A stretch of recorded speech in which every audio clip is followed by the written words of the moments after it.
Warning: Copyright disclaimer. Under Section 107 of the Copyright Act 1976, allowance is made for fair use, for purposes such as criticism, comment, news reporting, teaching, scholarship, and research. Fair use is a use permitted by copyright statute that might otherwise be infringing. Nonprofit, educational, or personal use tips the balance in favor of fair use. If we were white, if we were Irish, if we were Jewish, if we were Poles, if we had, in fact, in your mind, a frame of reference Our heroes would be your heroes too. Nat Turner would be a hero for you instead of a threat. Malcolm X might still be alive. And everyone is very proud of brave little Israel, a state against which I have nothing. I don't want to be misinterpreted. I'm not an anti-Semite. But when the Israelis pick up guns, or the Poles, or the Irish, or any white man in the world says, give me liberty or give me death, the entire white world applauds. When a black man says exactly the same thing, word for word, he is judged a criminal and treated like one, and everything possible is done to make an example of this bad nigger so there won't be any more like him.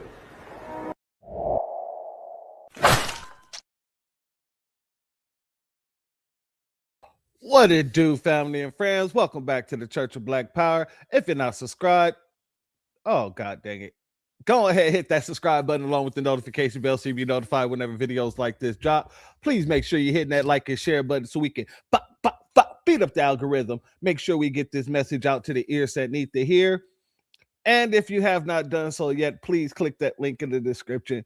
Go to change.org and put your signature on the petition for reparations. Family, give me one hot second. I don't know what's going on, but let me do this real quick. Introducing the B1 Rolodex, the easiest way to search for and support FBA and B1 businesses. Hundreds of entries from the Black grassroots for the Black grassroots. Free to use, free to download, constantly updated. Trouble navigating the document? Try using the map version. Notice a business missing?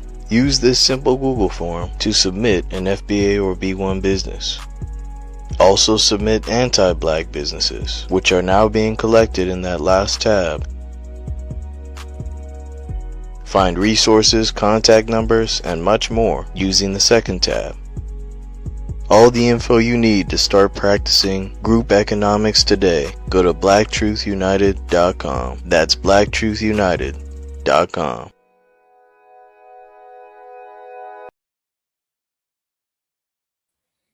All right, shout out to our good brother, Black Truth United. My apologies, family, had a little technical difficulties on this side. But, family, we're here to talk about the events that has taken place over the weekend. I was going to do a whole different broadcast today. I was actually going to the broadcast I was going to do talking about the situation with the Haitian young lady or the Haitian woman. I was going to do that last week, but unfortunately I wasn't able to get home for Wednesday's broadcast, so I pushed that to Thursday, and then I was going to push that over to today, but I woke up on Saturday morning finding out Trump is out here bombing crap.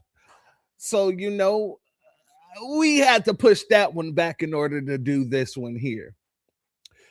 I want to start off by actually playing a clip of a analysis by the name of Scott Ritter. And we're going to jump right into it after which. Let's go here. The Iranians are too smart. They said, correct. Oh, my fault, family. This is what he was saying a couple of days before the whole situation took place. And this is one of the reasons why I'm playing this here. Correct me if I'm wrong, but the statement is, if America bombs us, we hit Israel with everything we have because we treat Israel as an extension of America. We don't separate the two. If Israel attacks us, we hit the American bases because Israel and America are the same. Our target deck will not change. If you want a war with us, we'll bomb the same targets regardless of who starts the war. That's just the truth. That's what the Iranians have said. And I believe them. I believe them. I believe that if the United States bombed Iran, Tel Aviv would be turned upside down that night. So there's no best case scenario for Israel. There's no, Israel's in an existential crisis of its own making by defining Iran as the greatest threat in the world to Israel, and therefore a threat that needs to be taken out. They've basically allowed for only one solution that's politically acceptable, but that's a solution they can't execute, they can't achieve. So they have a political problem. Donald Trump is fortunate that he hasn't painted Iran into that corner yet. Iran right now is purely a nuclear problem. Marco Rubio is trying to make it a ballistic missile problem. But I think the more the Iranians just say, look, we don't want a war. But the only reason why we're here today is because we have these missiles that you're scared of, and we're not giving them up. If you want us to give them up, you have to not only pull all your aircraft carriers away. Here's the deal. This is what I would tell them. We'll take our missiles off of frontline status and put them in storage spaces. You take your aircraft carriers and put them into port. And then as you decommission your aircraft carriers, we'll decommission our missiles.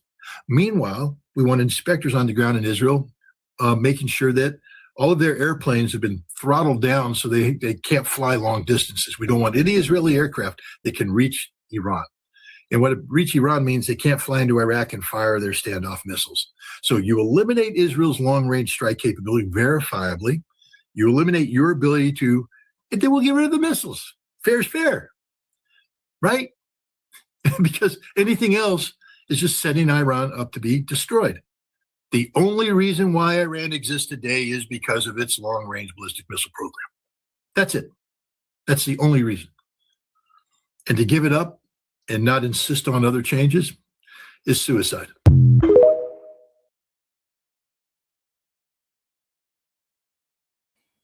All right, family. So I played that clip because I actually saw that clip a couple of days. Well, actually, it was like maybe a day before everything went down, when there was just talks going on. And I found that to be a very interesting take, and to be honest with you, it would make sense if they did do it, do that there, came with the deal and said, hey, you guys remove certain things from these areas and we'll remove our ballistics, and then when you disassemble yours, we'll disassemble ours. It makes sense to make that kind of deal, or at least try to. Don't mean that it would work, but yeah, it makes perfect sense to do that. So I found that to be an interesting take. And then I go to sleep and wake up and we find out that the shit has hit the fan, and the fan is flaming. Excuse me, the fan is fanning the flames.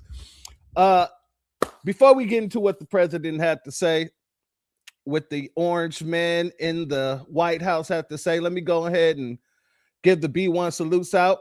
A B1 salute and shalom to our good brother, Mr. Ayo, our sister Andrea Jones in the building. Much love to you both. Thank you for being here. Our sister Aquarius Minded in the building. Much love to you. Thank you for being here, my sister Queen, as well as Miss C. Phillips Davis in the building. Much love to you. Thank you for being here, sister. Our sister Renaissance Woman is in the building. Much love to you. Thank you for being here. As well as our good brother Black RU in the building. Much love to you and thank you for being here. Our sister Queen Angelic is in the building. Much love to you and thank you for being here. As always, our good sister Hurricane Nisi is in the building. Much love to you, my sister Queen, and thank you for being here as always. Our sister Priscilla Taylor is in the building. Much love to you and thank you for being here, as well as our good brother Project Leroy in the building. Much love to you and thank you for being here as well. Our sister Bad 72 is in the building. Much love to you and thank you for being here, as well as Rahaya in the building. Much love to you and thank you for being here, my sister. Much love to you, as well as our brother RBJ is in the building. Much love to you and thank you for being here, family. Much love to you. Our brother Kid Gravity is in the building. Much love to you and thank you for being here and thank you for being a member for 2 months, my brother. Much love to you. As always, the West is about to learn a lesson in reciprocity. Sir, we got to talk about that. It looks like it's already started, but we'll get there. Apparently it's already been some retaliations. Shout out to our good brother John Son in the building. Much love to you and thank you for being here, as well as our sister Taste and Teas with Tony in the building. Much love to you and thank you for being here, my good sister, as well. Black Rose is in the building along with Honey Brown Sugar. Much love to the both of you, and thank you for being here, as well as our good brother Tay the Man in the building. Much love to you, and thank you for being here. Our sister Starte Jones is in the building. Much love to you, our sister Queen. Thank you for being here, as well as now DW in the building. Much love to you, and thank you for being here, as well as Phyllis Speaks in the building. Much love to you, and thank you for being here, family, all day, all day. Good to see you. Good to see you. Our brother Antithesis is in the building. Much love to you, and thank you for being here, as well as Rael in the building. Much love to you, and thank you for being here as well. And shout out to our good brother Antithesis for your super chat. Your donation is blessed tenfold, and I appreciate your contribution as always, my good brother. Let's see who else we got in the building. Let me also give a shout out to our sister Phyllis Speaks in the building. Much love to you, and thank you for your super chat. Much love to you, and thank you once again. Your contribution is blessed tenfold. Salute church. Let's cook. Oh yeah, we got to get into some cooking. We got to cook today because there's something that something I want to show you guys where I kind of realized that, you know, there was a certain commercial that was put out that I want to talk to you guys about. And I kind of want to talk about why that commercial was put out, because now we're looking at it in real time. Shout out to Jay Lynn in the building. Much love to you, and thank you for being here. Much love to you. Our family Crux is in the building. Much love to you. And JJ is in the building. Much love to you, and thank you for being here, for both of you. And for everybody who's not in the chat and everybody who's going to catch this in the replay, much love to all of you. Thank you all for being here. Now, let's jump into what President Trump had to say after he dropped them things, BOB style, bombs over, well, BOI style, apparently. Let's go here. A short time ago, the United States military began major combat operations in Iran. Our objective is to defend the American people by eliminating imminent threats from the Iranian regime, a vicious group of very hard, terrible people. Its menacing activities directly endanger the United States, our troops, our bases overseas, and our allies throughout the world. For 47 years, the Iranian regime has chanted death to America and waged an unending campaign of bloodshed and mass murder, targeting the United States, our troops, and the innocent people in many, many countries. Among the regime's very first acts was to back a violent takeover of the U.S. Embassy in Tehran, holding dozens of American hostages for 444 days. In 1983, Iran's proxies carried out the Marine barracks bombing in Beirut that killed 241 American military personnel. In 2000, they knew and were probably involved with the attack on the USS Cole. Many died. Iranian forces killed and maimed hundreds of American service members in Iraq. The regime's proxies have continued to launch countless attacks against American forces stationed in the Middle East in recent years, as well as U.S. naval and commercial vessels and international shipping lanes. It's been mass terror, and we're not going to put up with it any longer. From Lebanon to Yemen and Syria to Iraq, the regime has armed, trained, and funded terrorist militias that have soaked the earth with blood and guts. And it was Iran's proxy, Hamas, that launched the monstrous October 7th attacks on Israel, slaughtering more than 1,000 innocent people, including 46 Americans, while taking 12 of our citizens hostage. It was brutal, something like the world has never seen before. Iran is the world's #1 state sponsor of terror and just recently killed tens of thousands of its own citizens on the street as they protested. It has always been the policy of the United States, in particular, my administration, that this terrorist regime can never have a nuclear weapon. I'll say it again. They can never have a nuclear weapon. That is why in Operation Midnight Hammer last June, we obliterated the regime's nuclear program at Fordow, Natanz, and Isfahan. After that attack, we warned them never to resume their malicious pursuit of nuclear weapons, and we sought repeatedly to make a deal. We tried. They wanted to do it. They didn't want to do it. Again, they wanted to do it. They didn't want to do it. They didn't know what was happening. They just wanted to practice evil. But Iran refused, just as it has for decades and decades. They rejected. Let me pause there, family, because I just want to touch on something real quick. Because on one end, I do agree, just off of, if you think logically with Iran, why you wouldn't want Iran to have a nuke in that area especially a bunch of people who, talk about, unaliving yourself and getting those, what is it, 75 virgins, 45 virgins, something like that. Anyway, I digress. I can understand on that end that why you wouldn't want them to have nukes. But at the same time, on the other end, I can also understand why you would want to have nukes, especially in that area. You dig what I'm saying? Especially with a hostile force running around like Israel. Let's just be honest. So I do agree, but I also understand why a sovereign country, a sovereign state would say, hey, we need to be able to protect ourselves, because without one, the man without one can just get toppled over. And that's how power-based systems work, right? You go after the weakest people that you can. So on one end, I do understand. On the other end, I gotta be able to say, just looking from afar, I can see why they feel they need to actually have one. But let's let them get back to it. Every opportunity to renounce their nuclear ambitions, and we can't take it anymore. Instead, they attempted to rebuild their nuclear program and to continue developing long-range missiles that can now threaten our very good friends and allies in Europe, our troops stationed overseas, and could soon reach the American homeland. Just imagine how emboldened this regime would be if they ever had and actually were armed with nuclear weapons as a means to deliver their message. For these reasons, the United States military is undertaking a massive and ongoing operation to prevent this very wicked, radical dictatorship from threatening America and our core national security interests. We are going to destroy their missiles and raise their missile industry to the ground. It will be totally, again, obliterated. We are going to annihilate their Navy. We are going to ensure that the region's terrorist proxies can no longer destabilize the region or the world and attack our forces, and no longer use their IEDs or roadside bombs, as they are sometimes called, to so gravely wound and kill thousands and thousands of people, including many Americans. And we will ensure that Iran does not obtain a nuclear weapon. It's a very simple message. They will never have a nuclear weapon. This regime will soon learn that no one should challenge the strength and might of the United States Armed Forces. I built and rebuilt our military in my first administration, and there's no military on earth even close to its power, strength, or sophistication.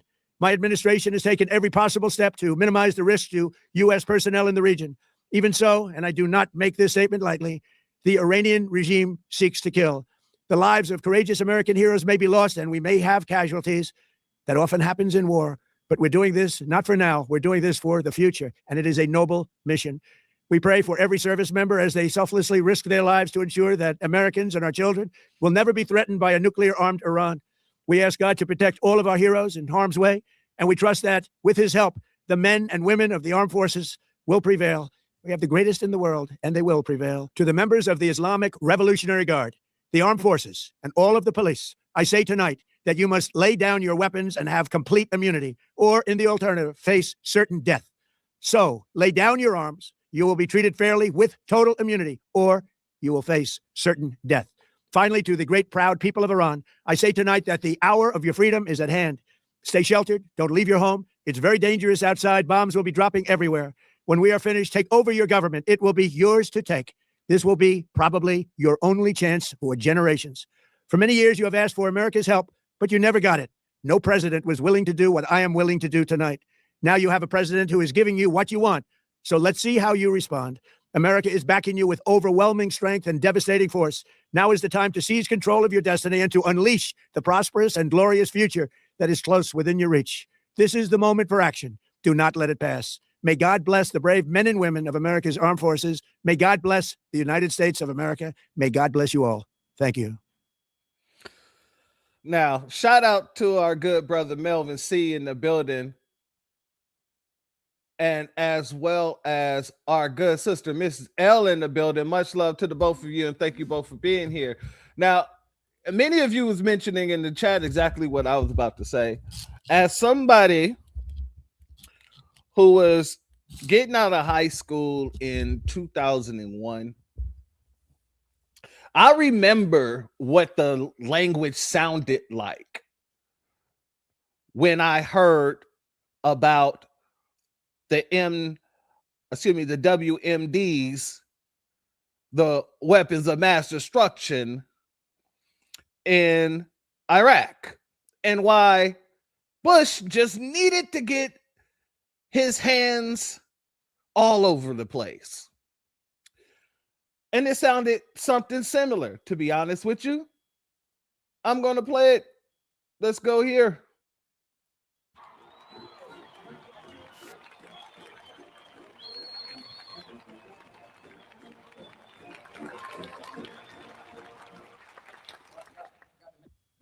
I take the threat very seriously. I take the fact that he develops weapons of mass destruction very seriously. I remember the fact that he has invaded 2 countries before. I know for a fact that he's poisoned his own people. He doesn't believe in the worth of each individual. He doesn't believe in public dissent. I look forward to a dialogue. We must anticipate problems before they come. I will remind them that history has called us into action, that we love freedom, that we'll be deliberate, patient, and strong in the values that we adhere to. We can't let the world's worst leaders blackmail, threaten, hold freedom-loving nations hostage with the world's worst weapons.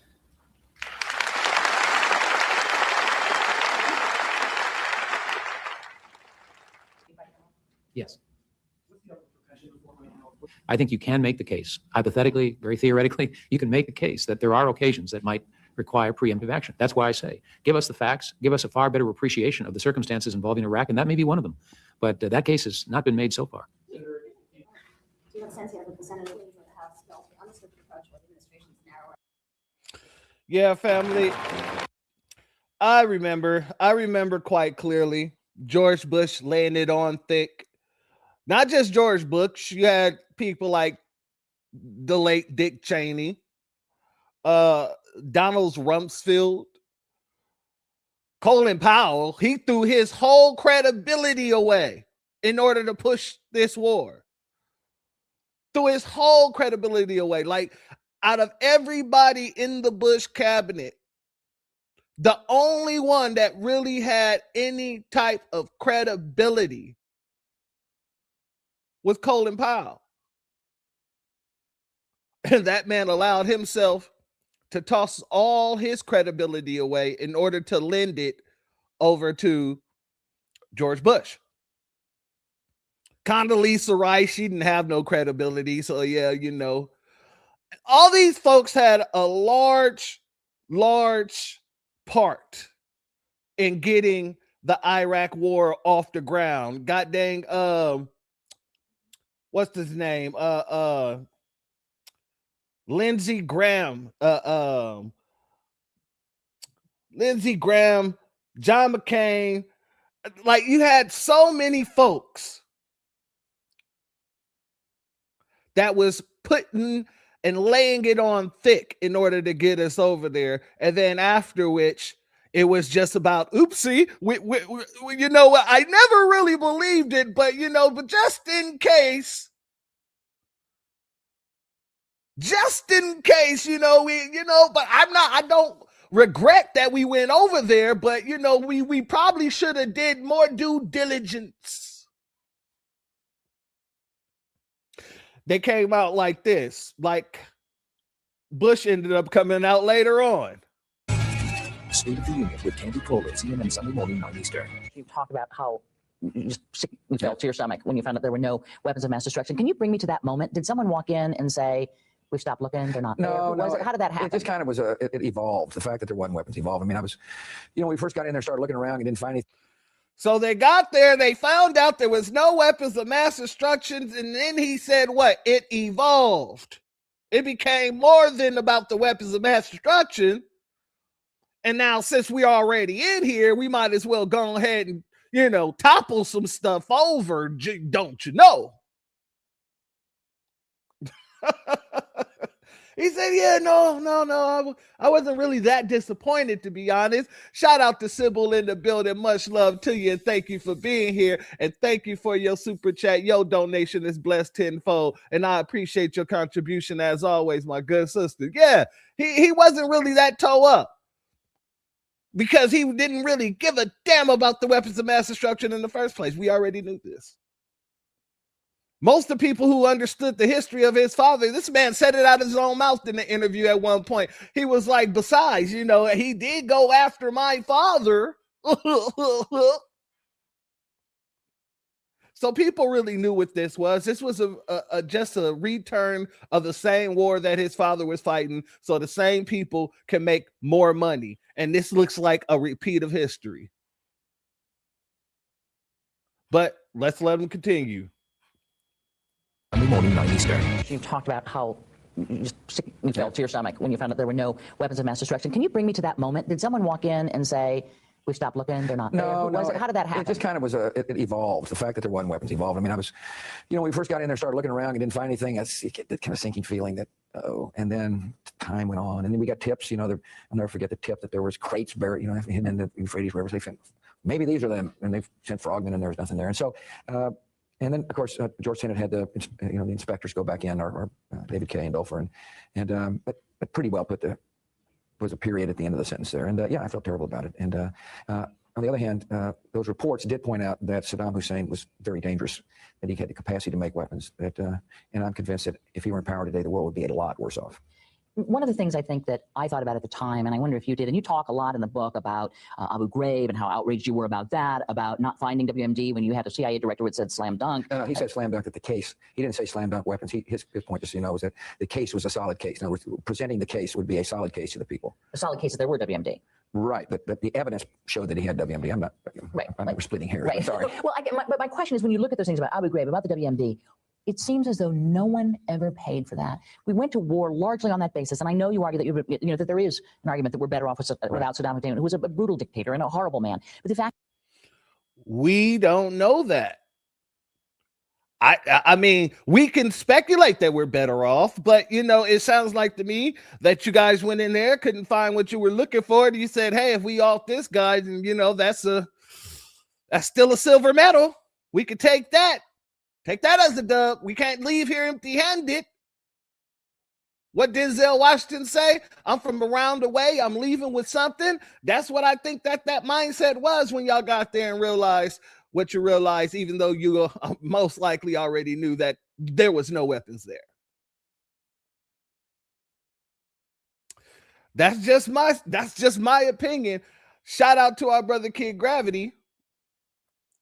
Thank you for your super chat. Your donation is blessed tenfold. And I appreciate your contribution as always, my good brother. He says, I want to see his bank account. Well, you know, good old W, he's out here in Texas living his best life. We ain't heard nothing from him. And notice how this woman said that nobody had to deal with, or nobody had to go to jail for anything that went down in Iraq. And he's about to tell you why. Nobody went to jail for what they did in Iraq. But shout out to our good brother. Thank you for that super chat, as well as our sister Sybil. Thank you for becoming a member. Your donation is blessed tenfold. And I appreciate your contribution as always, my good sister, as well as a B1 salute to our sister Bad 72. Thank you for your Cash App donation. Your donation is blessed tenfold, and I appreciate your contribution as always, my good sister, as well. Let's let them continue. the matter is that we sent young men and women there who were killed, as I know you know better than anybody else, and no one ever. You never said, you're responsible for this, you're out. And so the American people, I think, began to kind of lose confidence in their government. I can see that. First of all, I was responsible. And the 2004 campaign was partially about that responsibility. But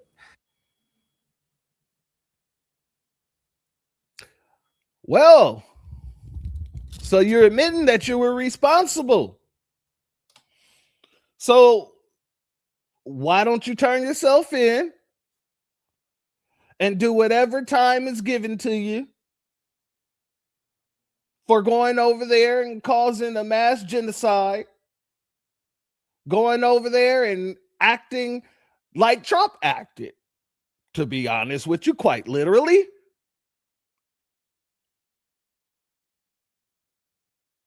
Yeah, see, that's why nobody went to jail, because you were the ringleader. And, you know, I'm just surprised you couldn't even give up one of your cronies. You know, usually the big guy will toss the tiny fish out and tell him to do the little time, take care of the family while he's gone, all that other stuff. Nah, see, good old George here, Georgie boy, he said, nah, I'm going to protect everybody. Everybody is exclusive to me, so I'm going to give everybody immunity. That's what it sounds like to me. Yeah, I got that link in the I got it in the queue, good brother. I got it in the queue. Good looking. Let's go here. Let's continue. Yeah, I mean, the commander-in-chief responsible, and you know, I wish we'd found weapons of mass destruction. However, that doesn't make the cause a lost cause. Right, and something that, I mean, that's something you have argued. I believe a free Iraq is going to be transformative in the Middle East, and it's not going to happen under our lifetime. I mean, we're going to have to, you and I will be, well, I know I'll be long gone, but I think somebody's sticking around. I hope so. But I think somebody's going to look back someday and say, thank goodness the United States believed in the universality of freedom and liberated 25 million people and gave the Iraqis a chance to have their own free society. That sounds like a forever war if I've ever heard one. If I ain't never heard of a forever war, that sounded like a forever war. It's not going to happen in our lifetime, but you know, we're going to have to make sure that we continue this. Shalom to Shamika Gray in the building. Much love to you. Family, these strikes have happened all because of somebody who's been for over 30 years now saying Iran is close to having a nuclear missile. For close to 30 years, Benjamin Netanyahu has been telling our quote unquote warning people, I'll say that in air quotes, warning people how close Iran was to achieving their nuclear dreams. I'm just, I gotta ask. 30 years for a program? I mean, I just gotta ask. It took 30 years. This man has been wrong consistently. I remember the first time, let me see, because this article actually gets into, I believe it gets into, no, it actually doesn't. Oh, it did. Okay, yeah. So the first time he predicted that they would be close to it was in the 90s. So from the 90s all the way out to the 2026s, of course, this man has been beating the same steady drum. Why now? Why haven't the United States acted quicker than 30 years? Because the time is now, the time is perfect, apparently, especially for Netanyahu. Like I said, we're going to talk about some things about, you know, the situations happening here that the folks over there, the small hat community, the top hat community, have been trying to get our attention so that we can basically be the, you know, the shield for them. They wanted us to put on the cape. We're going to talk about that commercial. We got to. But let's see what was going on over here. Let's go here. Excuse me. Let me pull this down. I don't know why you did that, but okay. Tell you, StreamYard is getting worse by the day. They got to tighten this shit up. All right, let's go here, family. Posted on his True Social account confirming that Iran's Ayatollah Khomeini is dead. This is Donald Trump writing or posting on Donald Trump's account. Quote, Khomeini, one of the most evil people in history, is dead. This is not only justice for the people of Iran, but for all great Americans and those people from many countries throughout the world that have been killed or mutilated by Khomeini and his gang of bloodthirsty thugs. He was unable to avoid our intelligence and highly sophisticated tracking systems. And working closely with Israel, there was not a thing he or the other leaders that have been killed along with him could do. This is the single greatest chance for the Iranian people to take back their country. We are hearing that many of their IRGC, military, and other security and police forces no longer want to fight and are looking for immunity from us. As I said last night, now they can have immunity. Later, they only get death. Hopefully the IRGC and police will peacefully merge with the Iranian patriots and work together as a unit to bring back the country to the greatness it deserves. That process should soon be starting, in that not only the death of Khomeini, but the country has been in only one day very much destroyed and even obliterated. The heavy and pinpoint bombing, however, will continue uninterrupted throughout the week for as long as necessary to achieve our objective of peace throughout the Middle East and indeed the world. General Hertling, Iran denies that the Ayatollah is dead. I'm just struck by how much detailed information is in here about our methods, the quote, tracking systems and the highly sophisticated intelligence that he credits with finding Khomeini, and then the public declaration that the plan is for, quote, the IRGC, military and other security and police forces to look for immunity from us. Your thoughts? Well, first of all, yes, way too much information. And open source intel is claiming some things that allowed the Israelis to strike a target that not only hit the Ayatollah, but others that was in a meeting. And that seems to be an indicator of why the attack was surprisingly held early this morning, which is contrary to the way Israel normally attacks, and that's during the nighttime.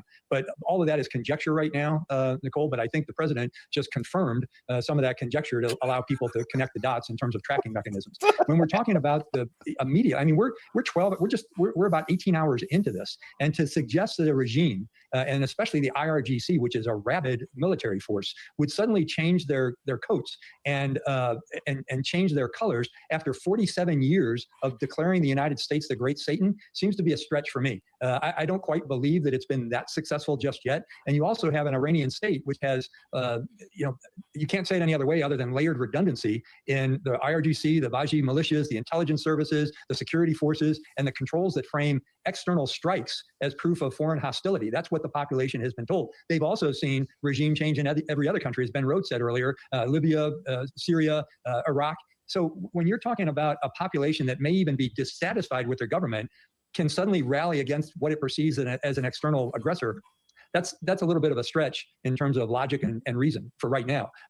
One might hope it would be true, but truthfully, like I said earlier, hope is not a method. All right. I want to also hit this one real quick, just real quick. Let's bring in Jeremy Bash, a former chief of staff at the CIA and the Pentagon. Jeremy, good morning. It's good to see you. So obviously, the death of the supreme leader in Iran is a moment for history. It's an extraordinary step taken by the United States and Israel. Other members of military leadership in Iran also taken out. What is your initial assessment of these strikes in terms of meeting the objectives of the Americans and Israelis? Well, Willie, I remember that you and I spoke on October 7th, 2023. And in some respects, the events of the last 24 hours are a bookend to that, because Israel, working closely with the United States, not only killed the leader of Hamas during the last 2.5 years, but also the leader of Hezbollah. And now the supreme leader of Iran, a hardliner who has ruled Iran for more than 3 decades. And that supreme leader was committed deeply, not only to Iran's nuclear program, but also to their missile program, to their Revolutionary Guard, and also to fomenting terrorism through surrogates and proxies against U.S. and other partners and allies around the region. So this is a major development. I don't know if it's going to mean regime change in Iran, because one of the things that the Ayatollah did in the last several weeks is he installed 4 layers of succession. I think he had a sense that the U.S. was tracking him, and he knew potentially that his days were numbered. So, Jeremy, this guy put together 4 layers of succession. If you go, if I go, then it's on you. And if you go, it's on you. And if you go, you better step your ass up, because I want to make sure that we continue the tirade. Okay. Hey, I can't even be mad at it. I mean, hey, do your thing. Go ahead. we know from very recent history that regime change is much, much easier said than done. And perhaps the easiest part is taking out the leader. The question always is, what comes next? So what is your sense of that? What is the plan now for the months and perhaps years that follow? Well, I think it's going to not involve U.S. boots on the ground. I think we learned our lessons in Afghanistan, in Iraq, that it's very hard to bring a country from a dictatorship or an autocratic regime into a democratic ally. It has to be organic. It has to be from the people on the ground. There have been some encouraging demonstrations. No. You say that, but y'all said the same thing about Iraq too. And if my memory serves me correctly, y'all thought everything was over when you got Saddam Hussein up out of there. That wasn't even the end of it. That was the beginning of it. And it led to years of boots on the ground. So I don't know if I believe that, no, we ain't going to do no boots on the ground. I think that we learned from the boots on the ground the last time. No, I don't think it did. I don't think it do. Shout out to you in the building. Much love to you. Thank you for being here. Shout out to our good brother Ayo for this comment as well. Prayers to my active duty service members. I pray for y'all safety during your deployment, and I do the same, and I'm with you there. Amen. Shalom to that.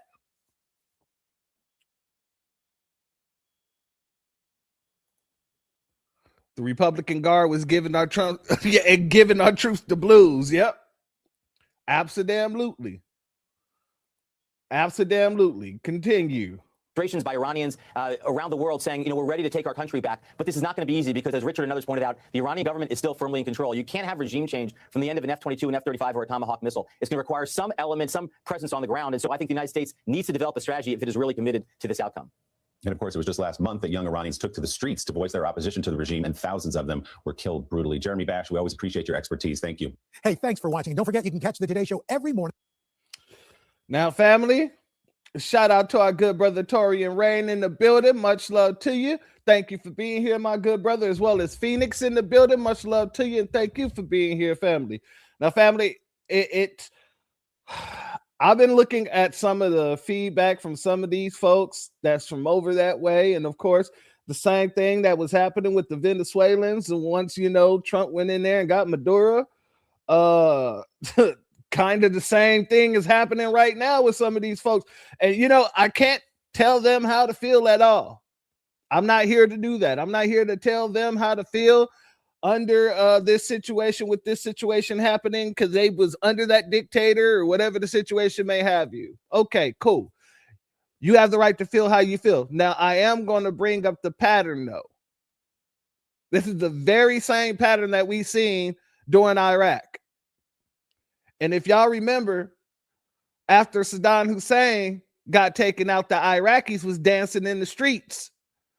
The Iraqis was tying ropes around the goddamn statues of Saddam and pulling them down and all this other stuff. But that didn't end the war, did it? Years that war went on.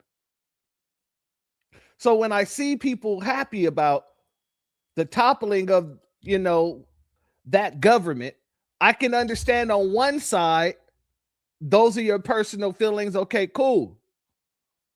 But then on the other side, we got to admit that this is quite literally the same damn situation that we seen in 2001. Let's go here, family. I want you to hear some of these folks. The supreme leader of Iran, Ali Khamenei, is officially dead. They killed him. They found his body. Reports came in. Let me tell you why this is big. This is not killing a president. This is not killing a prime minister. This is not killing a king. You're killing the supreme leader of a religion. This is number 2 to God. They killed. And by the way, the last time the supreme leader was alive, I was in Iran. It was June 3rd, 89 when he died. Khomeini, I was in fifth grade at a school called Gulbenkian, and it was chaotic in Iran because their hero died. This guy didn't die. They killed him. By the way, according to reports, 81% of Iranians hate this regime and they want it to be changed. Not 61%, not 51%, not 31%. Nearly 81% want this person to be gone, and he's gone. So what happens next? Trump killed Qasem Soleimani, reputation. Now he kills the supreme leader, combined with a couple different countries. How many people are on IRGC side? How many countries? Maybe a handful? Who's supporting them? Who? You don't think people are sitting there saying, well, 180 countries are against you. Why? Because how many countries go around the world saying death upon America, death upon America, death upon infidels? Who says that? You don't think the president and his team wanted to negotiate with you guys to say, just say you're never going to have nuclear weapons? No, just for 3 years so you can be out and then we can get another Biden in and we can go out there and do all that stuff. So look, whether you're not happy about this because you're an anti-war person, which I totally get. No one wants war. I lived there as a kid. I saw people dying and no one wants that. It was the most, anxiety, panic as a little boy. Nobody should experience that. Till today, certain, sounds still get me because I go back to being a boy and I was in the U.S. Army here. Nobody wants to see this happen, except maybe if your name is John Bolton and Lindsey Graham. But for everybody else who is wanting the world to be a safer place, if this gets quickly like this and everybody else sits around and says, hey guys, they're about to kill you and your kids and you, who's next? Let's just work with these guys. What do you want to do? Guys, we're done. Surrender. Put the flag. We're done, guys. What do you want to do next? Let's make it work. Let your people go elect somebody they want as a president, whoever it is. Let's go back to having good diplomacy. Let's stop being the agent of chaos in the Middle East, and let's make it a safer place. So, very interesting day for me because I'll never forget June 3rd, 89. Never. I was 10 years old, about to be 11. So a great day for a lot of people that feel liberated. And none of this would have happened without President Trump. Many presidents have talked a big game. None of them had the brass to make the decision. You got to give him respect. While he's in the heat of moment with everybody saying, you shouldn't do it, you shouldn't do this, they planned it out different than the way they did Venezuela, and they got Khamenei. Obviously, let's see what happens next. They could retaliate, and but I think we will see fairly quickly what their next move is going to be. Oh yeah, it was fairly quickly. All right. Let's go here where this woman by the name of Mashai Alajat, Alajat. She got some things to say as well, and I want to, like I said, I just want to play the mind state of these folks here. I think that it is imperative the Democratic Party wake up and get past their dislike of Donald Trump, President Trump, and their feelings of international conflicts going on. This is about national security. This is about what is possible in the Middle East. This is about being a good neighbor, good partner to the Gulf states and what their aspirations are. This is about supporting the people of Venezuela. This is about dismembering our relationship with, or not dismembering, but resetting our relationship with China. Right now, 55% of the oil production that Iran produces goes to China despite sanctions. You want to support the people of Ukraine. You want to end that war. You have to. There is no getting around dismembering this Islamic Republic. It is non-negotiable. It is not a want to have. It is a have to have. And it's not just for the Iranian people. I think you have to trust the Iranian people. We know this government better than anyone else. When you dismember and decapitate this regime, you are going to see a change in the Middle East, in Venezuela, in China, in Ukraine. And I think, quite frankly, their ideology has really, it's caused a lot of problems for us worldwide. We need to take it seriously. And I think at this point, we have a tremendous opportunity. This will be like ending the Soviet Union, the Berlin Wall. This is a transformational moment for humankind, for security. And as an American, this is in our interest to complete it. So I am a Democrat. I have been a huge Democrat. I'm incredibly disappointed with my party. I do not see myself in them in this moment. All right. Now, my mistake, that is Maj Madara. This woman here is Mashai or Mashai or however the hell she pronounces it. I don't really get it how and why some of the leaders of free world, they're really allergic to the term regime change. Stop being allergic to regime change, be allergic to dictatorship. This is 21st century. Believe me, getting rid of these barbaric regime and mullahs, the people of Iran can be better allies for America, for Europe, for the free world. So, okay, so let me address what this woman just said real quick. You know, I don't think that people have a problem with America going in and helping your community or whatever like that, right? I think the problem lies that Donald Trump usurped where the power is supposed to come from, which is Congress, and just did what he wanted to do. Now, I got to admit, you know, this is an action that should have been taken through Congress. But maybe he'll use the same excuse that, you know, Biden did and that Obama did, maybe because they said there's no boots on the ground. It's not technically war. But yeah, he should have gone to the, you know, as a matter of fact, from what I hear, because he was supposed to make Congress aware of any of those type of strikes. Apparently he had 48 hours to do so. In the last damn hour, he called them, let them know that he was doing it, and then hung up the phone. Like the petty stuff like that. That's not leaderish. You know what I mean? But that's the type of shit that he does. Excuse my French. He's very impulsive. Very impulsive. Shout out to Jersey Friedman in the building. Much love to you, and thank you for being here, family. Let's let her continue. yes, the history will judge those leaders who could manage to end this regime, but they decide to actually, you know, negotiate with this regime and support this barbaric regime instead of supporting the people of Iran. One person like Zoran Mamdani, if I have time. Zoran Mamdani's statement, it really broke my heart. It really did. Just to bring people up to speed, the mayor of New York, Mamdani, condemned the attack on Iran, describing it as an illegal war of aggression. I saw you took to Twitter to take issue with him. Yeah, because look, we American, we have freedom, dignity, safety, democracy, everything here. And if you don't like President Trump, you can take to the street and protest against him. You have judicial system here. You have media here. We don't have any of this in Iran. And how come, Mayor Mamdani, that you lecture us, Iranians, who carry the wounds and scars of war on our body, the war being waged on us by the Iranian government, and now you lecture us about safety, security, peace, and war? You better when you kept absolutely quiet about the massacre of 40,000 innocent people. You kept quiet, so you better keep quiet now as well. Just listen to the people of Iran. We want to have the same democracy that you're enjoying it in New York. To be honest, I don't even feel safe when he talks about safety, but no mention about the killers from Islamic Republic being sent here in this beautiful city, New York, to kill me, to kill Iran, American officials. I want to talk to my fellow American citizens. Please stand with the people of Iran. This is not about Trump. This is not about Democrat or Republican. This is not politics. This is human rights. This is about people who want to have a normal life. I have a daughter, I have a son, and I want to go back and hug my family members. This is about just having a normal life. Family, no matter what anybody say to these people who are over here, I don't know about what's going on over there, because I've been hearing, that there are some people who are happy over there, but I've also seen that, there's some people attacking embassies over there too. So right now there's a few things happening simultaneously, but I know over here, you can't tell them nothing about whether or not they should be happy or not. Let's go here. The only people who want this war are Israel and the Israel lobby, essentially.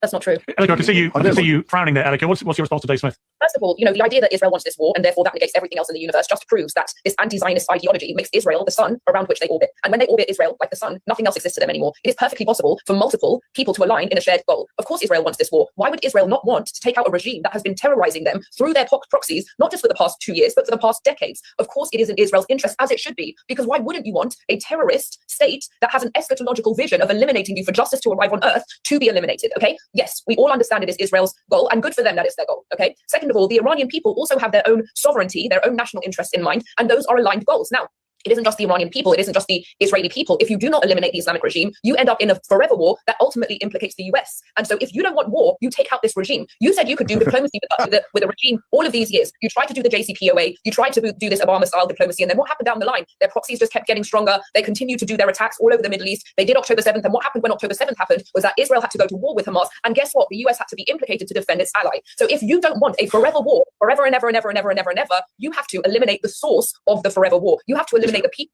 You have to eliminate the people who make war inevitable. Israel has only ever responded to the acts of the regime and its proxies. And to go even further, it was actually very popular at the time to say no to war with Germany, to say no to war with the Nazis. But guess what? All of those deaths that ensued, those were deaths that were made inevitable by the Nazis because they were relentless. You had the peace for our time, the Munich Agreement, where everyone was like, finally, we're going to have peace. Then they invaded Poland. And you can see these people who are ideological extremists will always inevitably pull the entire world into war. So if you are anti-war, fantastic. Let's eliminate this regime so there's no more wars and no more threats to the United States and the rest of the world. Like I said, family, the folks over here, they're making it pretty clear that they're pretty happy about this situation. Let's go here. Ayatollah Khamenei has officially been killed by the U.S. in assistance with Israel. Thank you, President Trump. I've believed in you from the start. I had the faith. I knew you could do it.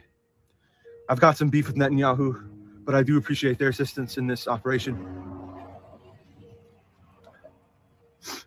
I was raised to believe that it is indecent for a man to celebrate another man's death, no matter how evil. So I shall not celebrate Khamenei's death. For now, his name shall never be spoken of again. He is history. He is gone. But I'm at a loss for words, because guess what, guys? Never in my lifetime did I think I'd see a free Iran, even with all the fighting. And now, I get to take my paralyzed father home to his true home, the home he recognizes before those terrorist fucking monsters took over. My family there will be free. They can live their lives. For a man who's struggled to believe in God his whole life, thank you, God. Thank you, all of you who have supported us. Without you, this would have never been possible. It was your views, your shares, your comments.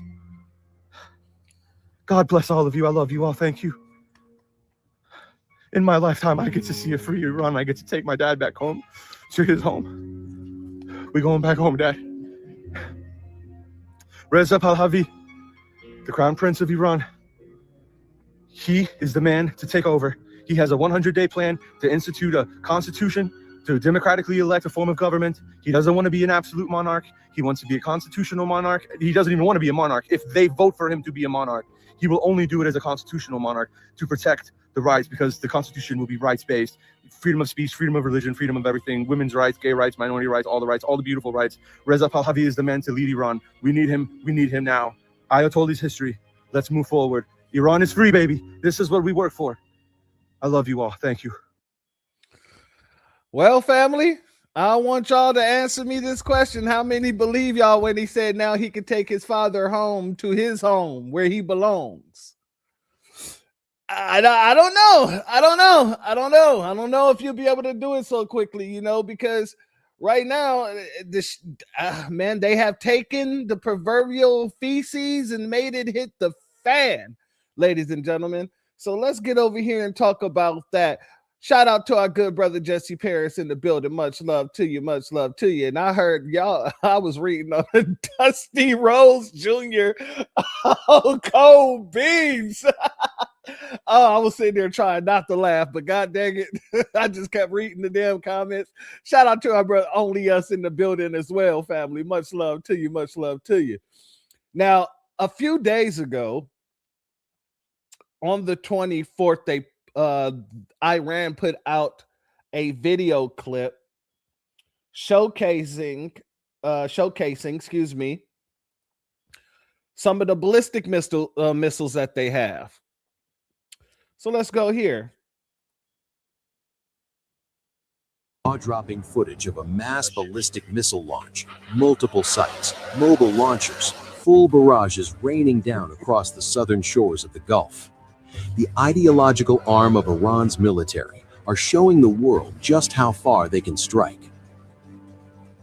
State media calls it the Combined 1404 exercise, but make no mistake, this is a roar aimed directly at Washington.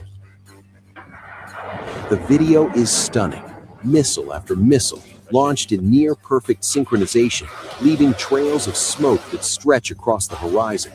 From the deserts of Iran to the waters of the Gulf, Tehran is flexing muscle, sending a signal the world cannot ignore.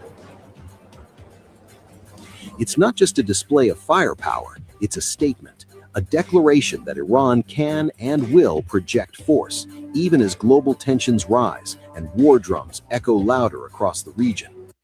Shout out to AO. That was a question that I was asking as well. Where are the missiles landing when they were doing this? But, you know, maybe they were, you know, landing in the goddamn ocean or something. I don't know. But I had that same damn question, my good brother. Shout out to our good brother, Cool Keezy in the building. Much love to you. Thank you for being here, my warrior brother. Let's continue.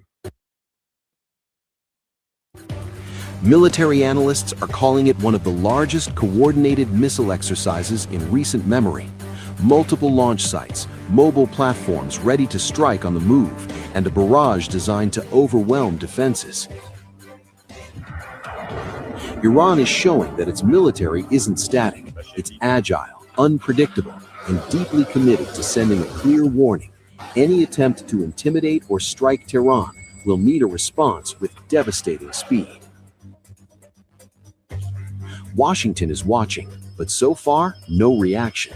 And that silence, it's exactly the kind of tension Tehran wants.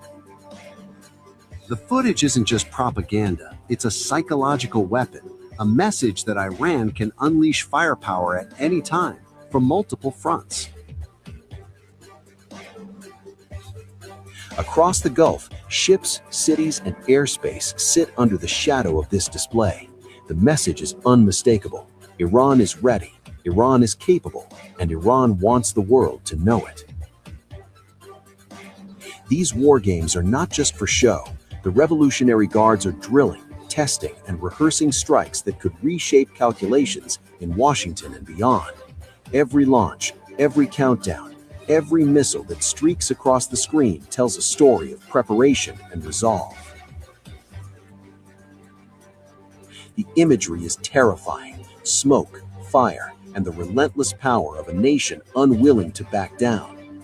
The drills stretch beyond the southern coast. The entire country is involved, signaling a nation on alert, ready for escalation if provoked. Iran's missile barrage is a warning and a challenge, a thunderous reminder that the Revolutionary Guards are armed, ready, and sending a message the world cannot ignore. From the sands of southern Iran to the halls of power in Washington, the stakes are soaring, tensions mounting, and the drums of war pounding louder than ever as U.S. commanders sound the alarm. All right, family. So that's something they put out on the 24th.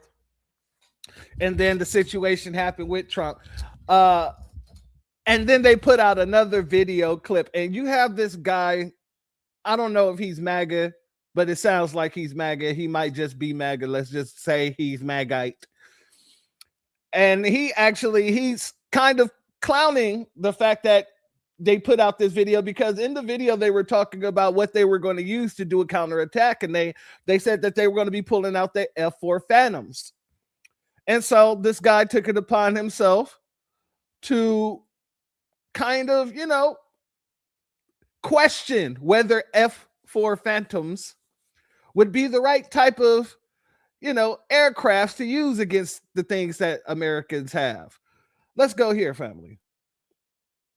So Iranian state media just released this compilation of videos that you see above me, showcasing their F-4 Phantoms, saying that they're going to be using these to bomb U.S. bases. F-4 Phantoms. Now, you might not know what an F-4 Phantom is, so let me explain. The F-4 Phantom is a 1960s jet, and Iran received most of theirs in the early 1970s. So these planes are over 50 years old, and this is what they're apparently going to be using to attack U.S. empty bases in the region. Senior Iranian official who at the time is still alive, Ali Larjani, said yesterday Iran fired missiles at the United States and Israel, and they did hurt. Today we will hit them with a force that they have never experienced before. Now, these Iranian state media videos have also been circulating in a lot of Telegram channels, as you see here from Tasnim News Agency. They have the video that I showed you guys attached saying initial images of Army fighter jets preparing to bomb United States bases. The F-4 Phantom are Cold War aircraft that were designed before any modern stealth, before any modern electronic warfare, before any modern integrated air defense systems. Now, imagine one of those flying towards a United States base in the Gulf. That is an airspace that is layered with advanced radar networks, with Patriot and THAAD missile defenses, with U.S. Navy destroyers, with modern American fighters like the F-15, the F-35, a non-stealth 50-year-old jet attempting a conventional bombing run or strike against a hardened U.S. installation or military base in the Gulf would be operating at a massive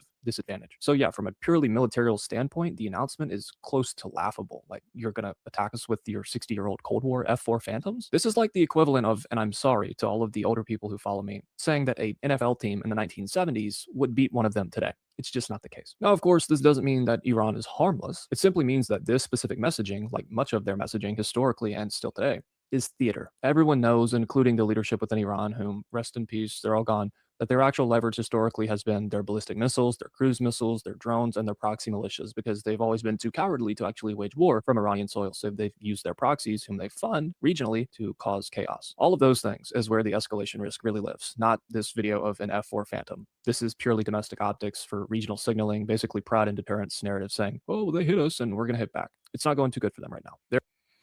All right. Well, sir, I got to let you know, all that being said, they damn sure sent them bitches out there. They damn sure sent them hoes out there, whether they from the 50s or 60s or 70s, if they were from the 1920s. If they sent them out there, they put in some sort of work, because there was some connections happening. There was absolutely some connections happening. Shout out to Wild Williams in the building. Much love to you. Thank you for being here. Let's go here, family. Hold up. Fox News' Trey Yixt. You can see here the site of a direct impact in Tel Aviv. First responders are currently digging through the debris of the building behind me. They just pulled 2 civilians out. There were a number of injuries at this location, but the ongoing ballistic missile fire is making it incredibly difficult for these first responders to look for survivors, because every time the siren goes off, they have to rush into a nearby shelter and get underground. But you see here the massive amount of destruction to this building, a residential block. And they are bringing dogs in. There are still firefighters on the scene putting out the blaze inside the building. And they're using megaphones to call out to see if there are any survivors still trapped under the debris. This is the most significant impact since the war erupted early this morning with the Israeli strikes and American strikes against Iran, where we can confirm Iran's supreme leader, the Ayatollah Khamenei, was killed along with 40 top leaders from the Islamic regime. All right, some reporting there from Fox News' Trey Ying's doing incredible work out in Israel. Live look right now, Tel Aviv this evening. We are continuing to take a look at always the very latest that we see in the action in the sky. We will be bringing that to your attention right here on Live Now from Fox. But I want to bring in our next guest to help us bring in some more insights and analysis of what we have already seen and what we could possibly see in the future here. So joining me right now, Jonathan Strum, Middle East expert. Great to have you on, Jonathan. Thanks so much for coming back on with us here on Live Now from Fox, and really history in the making today, no doubt. Absolutely. We still don't know exactly where it's going to end, but it's clearly the Middle East is likely going to be changed after this. Yeah, no doubt about that. And let's talk about where we're at right now with the supreme leader killed, many of the top officials as well. What is going to how really in these next 24 to 48 hours is crucial for really continuing to try to topple this regime? Well, ultimately, the key thing that needs to get done is that somebody needs to take control of the government and key institutions within the government. Normally, you'd want to be able to control the army and the IRGC, the Iranian Revolutionary Guard Corps. It's unclear who's going to be able to do that, and it's unclear to me at this point whether or not the president of Iran, who is a reputed moderate, will be able to then take control of the government and say, hey, "Wait a minute, enough.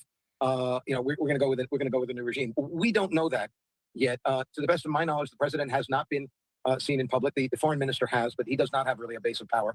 And ultimately, you really need to be able to control at least the army or the IRGC. As we take a look at some of the video from the IDF earlier, were officials, do you think, Jonathan, do you think they were surprised that they were able to get to the leaders so quickly, or is this something that the planning was really all about? I think this was a question of planning. It's a little bit surprising from the reporting that I have seen. It might have been that many of these people were in the same place. This is reminiscent of what happened in June when Israel was able to take out many of the people that many of the top people in the regime. You know, one person that I spoke to overseas speculated that this might have been something of a Last Supper, where the Supreme Leader Khamenei had everybody come in and gave them their last marching orders, and of course the Israelis were probably tracking it and were able to kill many of the top leadership at one shot. All right, so they're just going back over what happened with the attack from America too. On Iran and not the attack on Tel Aviv. But yeah, Tel Aviv was attacked. They attacked Dubai. And apparently there was 3 casualties. 3 American casualties. Let's go here. Hold on. Let me pull this up. Give me 1 second. There we go. Whoop. Sit easy. The U.S. and Israel launched a major attack on targets across Iran on Saturday. President Donald Trump called on Iranians to overthrow their government. This will be probably your only chance for generations. The attack comes after the U.S. and Iran walked away without a deal on Thursday over Tehran's nuclear program. The latest tensions have been rising between the nations for weeks. Trump built up the largest U.S. military presence in the region in decades, and he's repeatedly threatened to use force to compel Iran to constrain its nuclear program. Israeli and American strikes last June weakened Iran's air defenses, military leadership, and nuclear program. At the time, the U.S. said the purpose was self-defense of its troops and its ally, Israel.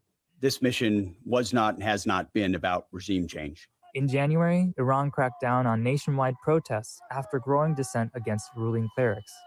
The human rights activist news agency says it's confirmed more than 7,000 deaths in the crackdown. Meanwhile, ongoing U.S. sanctions and global isolations have decimated Iran's economy.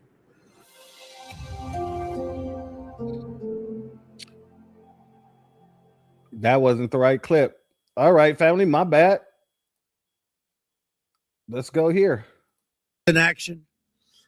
As one nation, we grieve for the true American patriots who have made the ultimate sacrifice for our nation, even as we continue the righteous mission for which they gave their lives. We pray for the full recovery of the wounded and send our immense love and eternal gratitude to the families of the fallen. And sadly, there will likely be more. Before it ends, that's the way it is. Likely be more, but we'll do everything possible. How the hell do you say that so nonchalantly? And there'll likely be more. There'll likely be more. Like it, there's no, God dang it. I'm sorry, family. But that's wild to me. Why would you even let those words slip out of your mouth? Oh, Jesus, that's crazy. Oh, kid, he says the heel turn is magnificent, huh? Shout out to our brother William Aaron in the building. Much love to you. He is demonic. That's the same thing. It sounds like he said the exact same thing that Zelensky said when he came over and said that we were going to have to send our children to fight for them. And they're going to have to go and fight and die for them. It's on the same damn level as Zelensky. That is wild to me. That is wild. Jesus Christ. Oh man. Let's look at some of these the retaliation, the strikes back here. All right, we got three big stories. So Tel Aviv's burning to the ground big time. Over in Saudi Arabia, we struck an oil facility. Iran struck an oil facility. And in Dubai, Dubai's airport's been hit. So crazy shit's going on, right? So let's just start off. Mario Nafal tweets out and he says, massive destruction in Tel Aviv streets right now. Buildings collapsed, debris everywhere, and people are walking through fire and rubble right now. Check these clips out.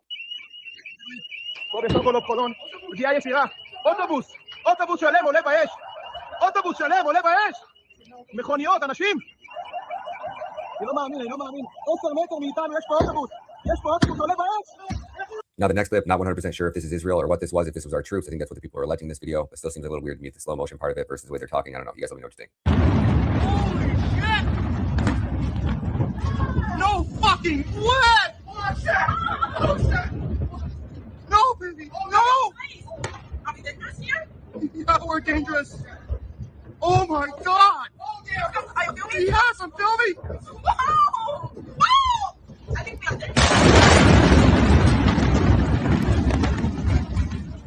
And that previous clip said, Netanyahu, you son of a bitch, Tel Aviv is burning. What the hell have you done to us? And that's what was posted with that clip. Now, this is True Teller. And he says, the next clip we're about to watch, he says, the terror state of Saudi Arabia found it. Iran struck an oil facility. Check this out.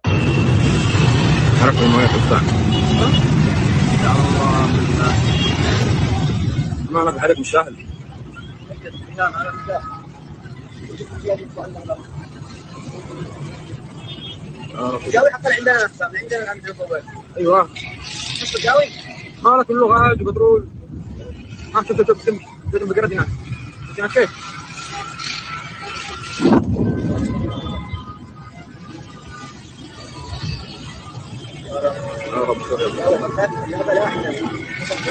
Now, my man Marcus over here goes by @Warfront Intel. He says more footage out of Dubai. This is the Dubai airport. It says breaking a direct hit on Dubai's airport by an Iranian missile. Israelis were unable to escape from Dubai. Check this out.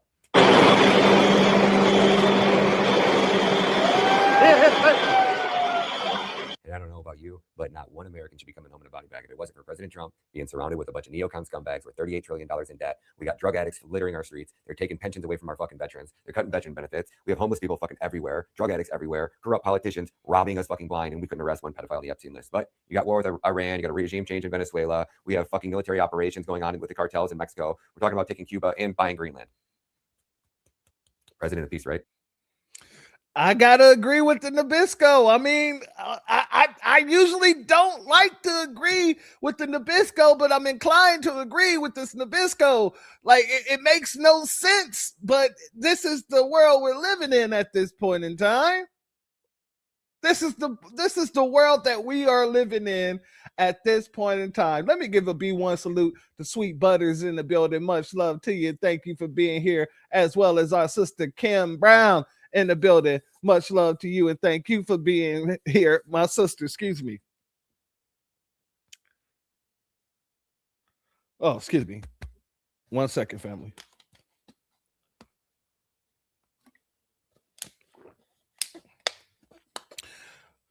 Okay. Shout out to our brother Aaron for this comment. Iran is hitting some pretty crucial infrastructure. Not quite the walk in the park for the two dum-dums. And there you go.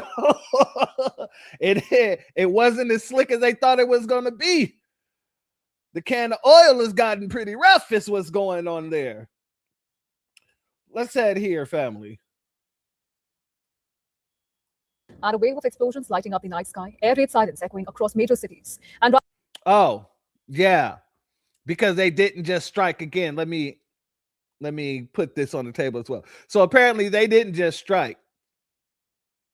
They just couldn't just strike. They said, hell no, because I think that they are realizing something that I said a long time ago. And this is about the whole war on, America thing with the BRICS situation, right? And I said a long time ago that BRICS is a good concept in theory. In theory, there's a lot of good things that you can, I guess, a lot of pros you can say about BRICS or what the goals of BRICS is. But some of the things that I found to be cons is the fact that unlike NATO, there is no formal military alliance, right? They do not have to pull each other into their own battles. And that is something significant here, because Iran, in the area in which it sits, has no damn friends. Iran has no damn friends over there. And to be honest with you, neighboring countries would love to see Iran taking the hell up out of there. So my whole thing is this. I don't see the other nations within BRICS coming to the defense of Iran, at least up front, on the front end. Now, maybe they'll do something in the back end, something that won't implement them, especially China and Russia. Because China has a lot of relationships, and the same thing with Russia, has a lot of relationships in the region. And even though Russia came out, right, and, basically said it was wrong and all that other stuff, he did that shit. They treated lightly. They treated very lightly, because some of the people in the region with Iran might not have taken it so likely if they were basically standing on Iran business.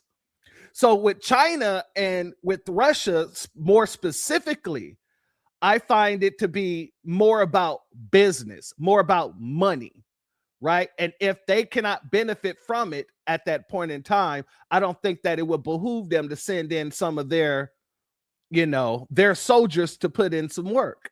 I just don't see it happening. Now, I could be wrong. I've been wrong before, and I can admit when I am wrong.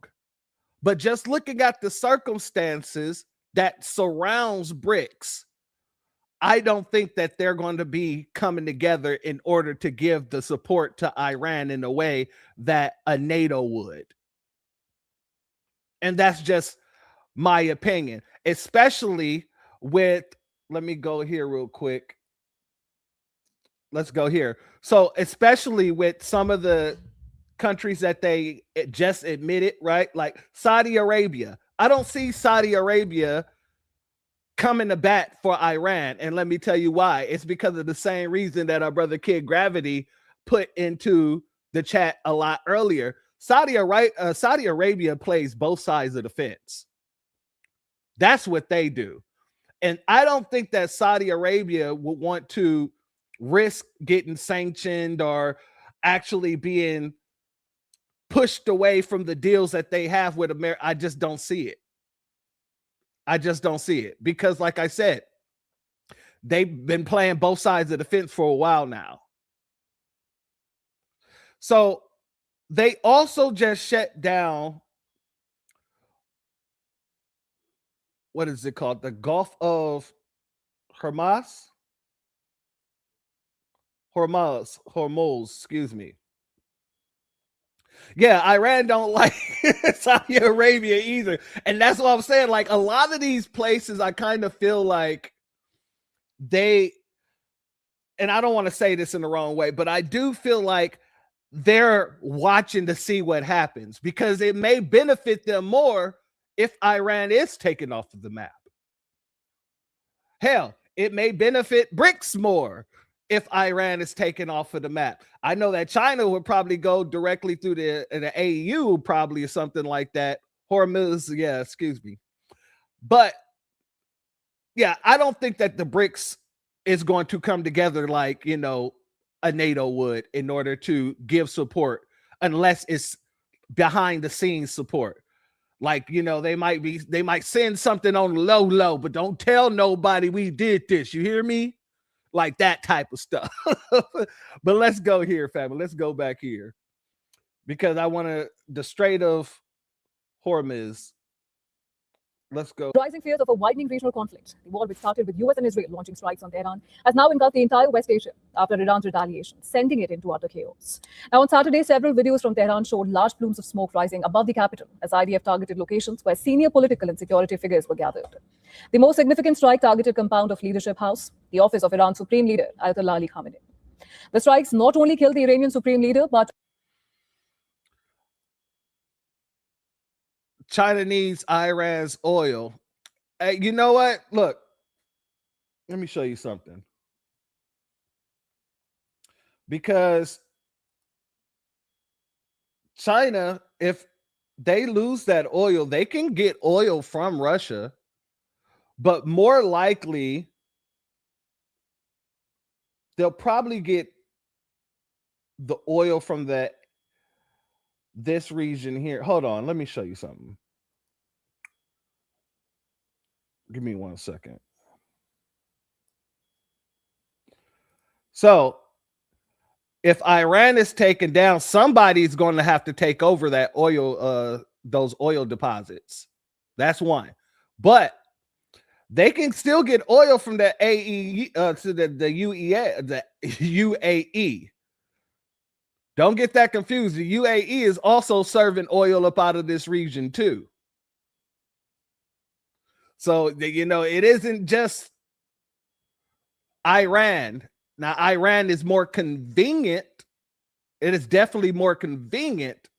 However, the UAE, it definitely can get them that oil they need as well. But let's get back over here, family. also took the lives of his daughter, his son-in-law, and also the granddaughter.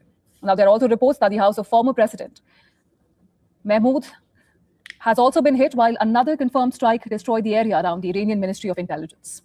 Iranian naval facilities in Kunarak in the south of the country have also been targeted.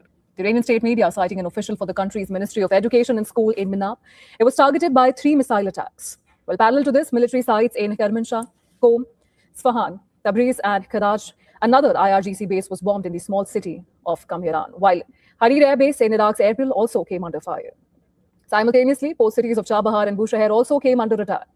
Now, Iran has launched retaliatory strikes targeting Israel and US military sites across the region. Missiles were reported over Qatar, the United Arab Emirates, Bahrain, and Kuwait, with at least 1 confirmed fatality in the UAE. Now, here's what we know right now. Iran is currently striking back with missile and drone attacks on several US military bases. In Bahrain, the National Communications Center confirmed that the support facility for the US Navy's 5th Fleet was hit by a missile strike.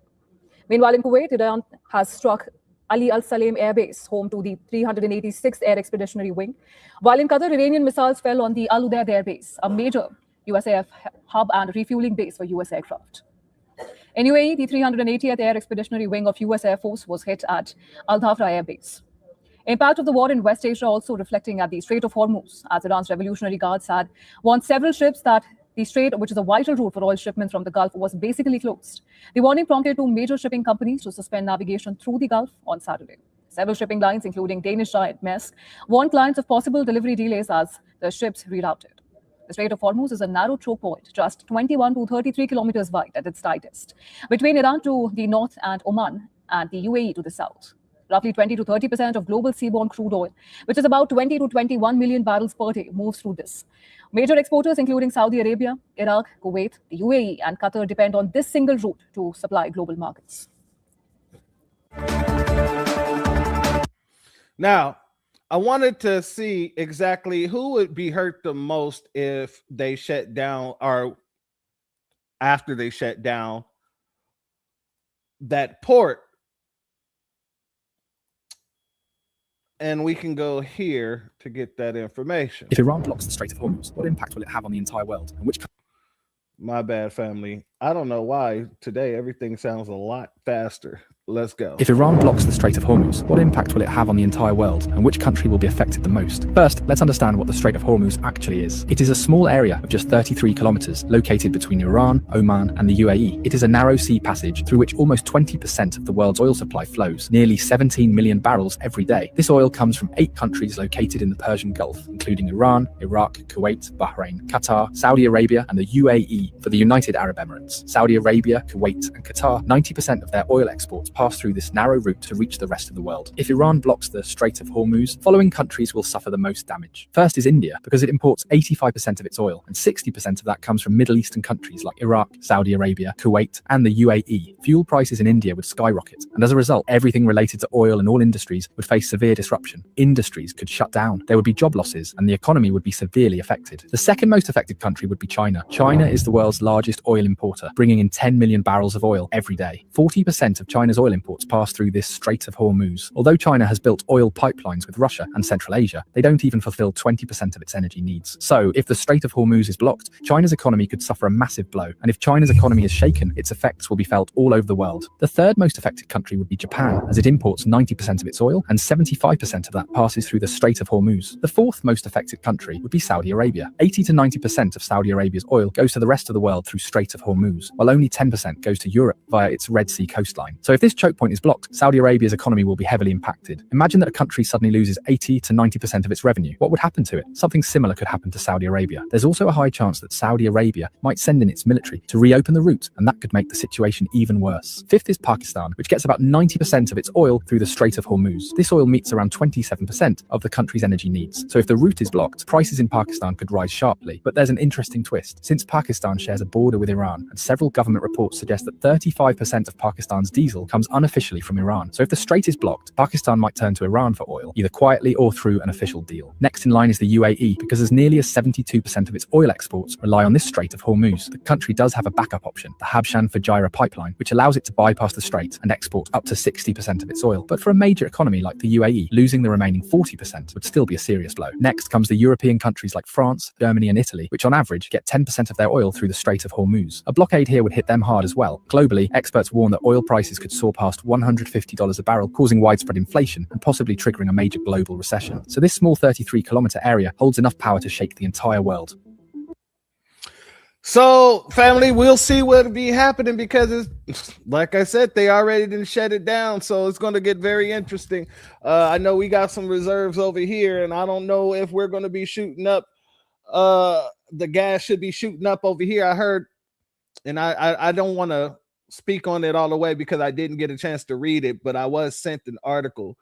And I from the gifs of it, I know that Trump was talking about the gas shouldn't go up or something like that because we have our own reserves, but that's neither here nor there. We don't get as much gas, or excuse me, we don't get as much oil from these areas as most people would think we do, you know, but that is a possibility still.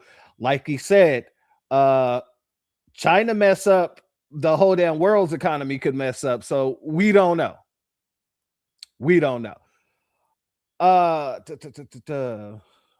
see. What is this here that I have?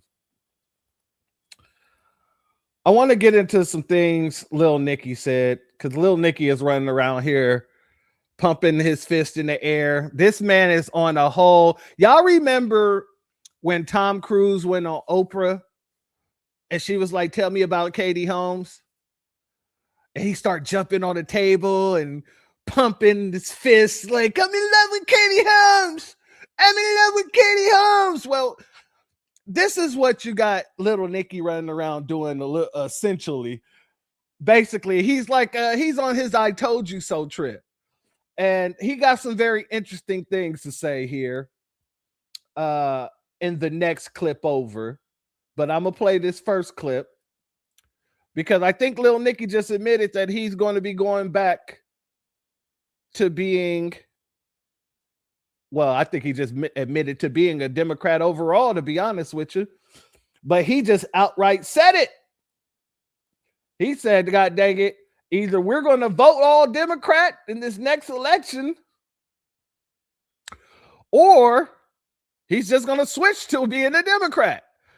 So let's get into his I told you so first, and then we're going to get into what he said. Let's go here.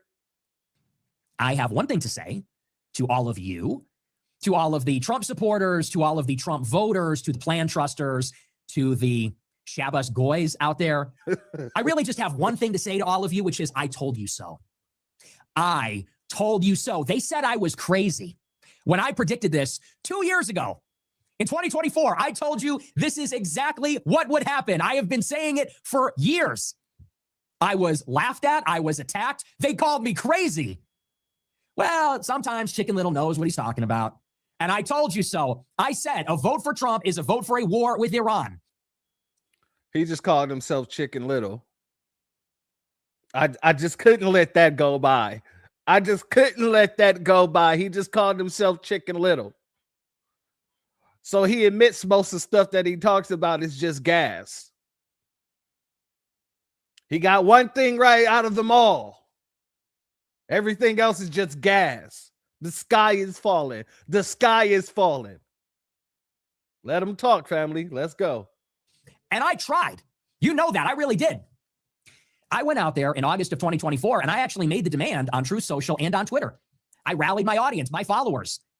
And the call to action was clear. I said, we cannot, should not vote for Trump unless he commits not to bring us to war in Iran. So I took a lot of flack for not voting. I took a lot of flack. People said I flirted with supporting Kamala or the Democrats, or supporting them or voting them, that I had flipped, that I was in league with Joe Biden or something like that. But I made it very clear in August 2024. I said I am willing to vote for Trump. As a matter of fact, I'd like to vote for Trump. I said, but I won't do it unless he makes a commitment not to bring us to war. And he didn't do that, and he couldn't do that because that was always part of the plan. Trump's ascendancy from the very beginning. And when I say the beginning, I mean 2016. It was always part of this plan. Oh, family. Oh, okay. Okay, we got a request. All right, brother. You know what I got to give a little request. Sit down and shut the fuck up, bitch. Let's get This plan by Israel, made decades ago, perhaps centuries ago, to terraform the Middle East and make it a place that is not safe for Israel, but make it a place that submits to Israel. This is about regional hegemony for that country. And they have used Donald Trump, J.D. Vance, and the MAGA movement as a Trojan horse for that agenda from the beginning. It was Trump that withdrew the United States from the original Iranian nuclear deal. It was Trump who assassinated Qasem Soleimani. It was Trump that bombed Fordo, Esfahan, and Natanz last year. And now it is Trump that is delivering what Israel has always wanted, what they have wanted this entire century for the past 25 years, what they have tried to pressure every U.S. president since George W. Bush to do, and that is to once and for all confront and topple the Iranian regime, eliminating the last of Israel's rivals, and giving them free reign over one of the most important and consequential regions in the world, and that is the Middle East. That is the heart of the Rimland. And Trump has done it, and he was always a part of that. So I do just want to get that out of the way because I think it's a little bit deserved. I told you so. I told you it happened like this. They said broken clock is right twice a day. Well, maybe I'm just a regular clock now because I think I know what time it is. A little bit better than anybody else. Family, I wouldn't be surprised if they re-implemented the draft. Well, technically it never went away, but if they they sent them a reserve service form like, hey, we gonna need you to get up on this front line, little Nikki. We gonna need you out here on the front line, little Nikki. You know, you was talking cash shit about us a few minutes ago. It's time for you to go out there and fight for your right to be here. I would just love to see that. I would love to see it. Shout out to our good brother, Black Truth United. Thank you for your Cash App donation. Your donation is blessed tenfold, and I appreciate your contribution as always, my good brother. God, I'm telling you.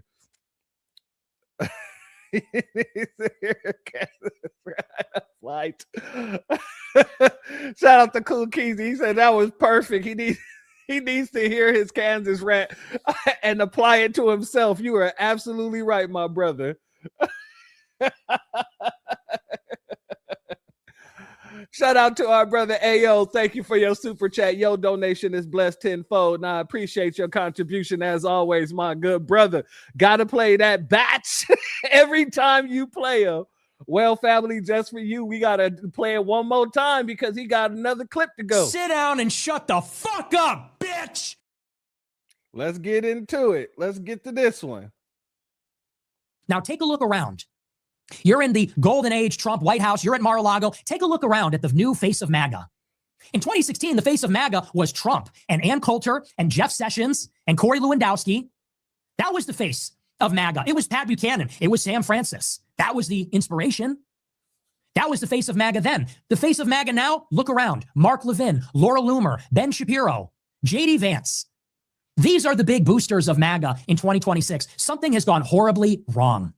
All of those people, with some exceptions, were never Trumpers in 2016.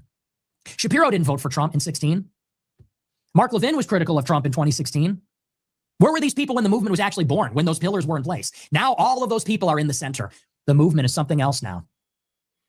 What is he saying?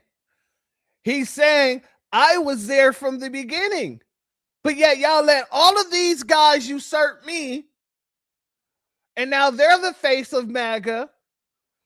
I'm Nikki. I'm little Nikki. I'm the one that caused it. I'm the one that called it from the get-go. So let me tell you something. I should be the face. You should be listening to me, and we should not be voting for the Republicans any further. That's what little Nikki's doing. What you say? Oh yeah, there you go. He's naming names. He is dry snitching.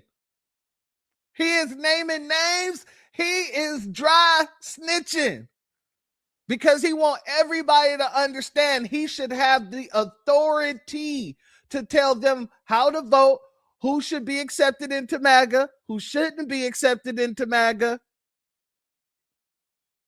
Even though he got his own little Groyper group, he's saying it should be I should be the one. Chucky Kirk, who?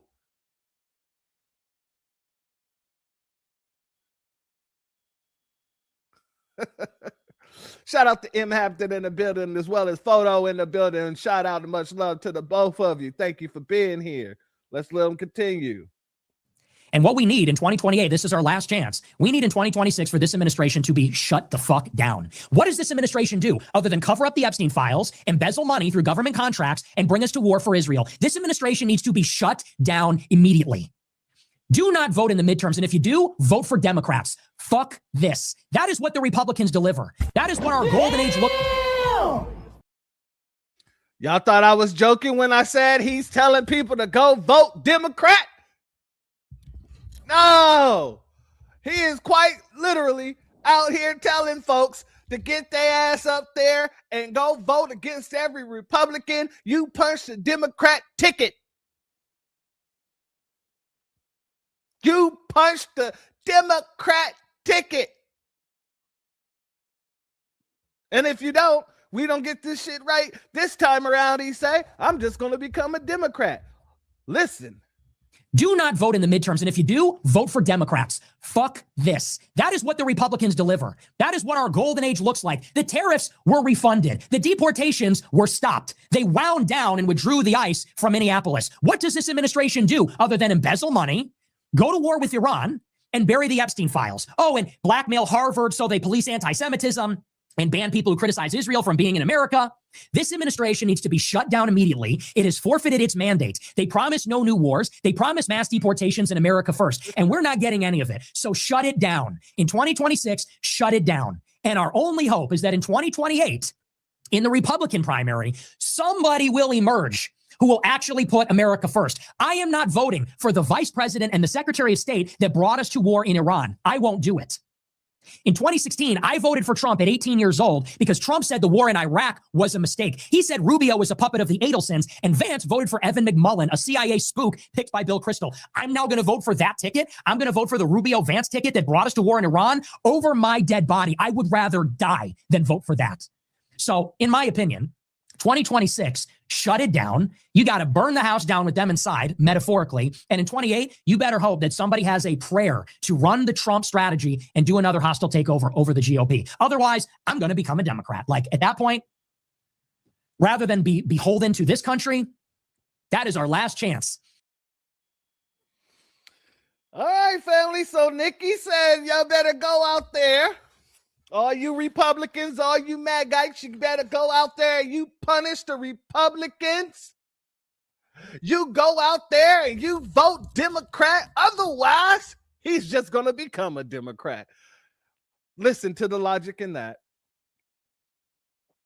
And if you notice, family, who does Nikki sound like?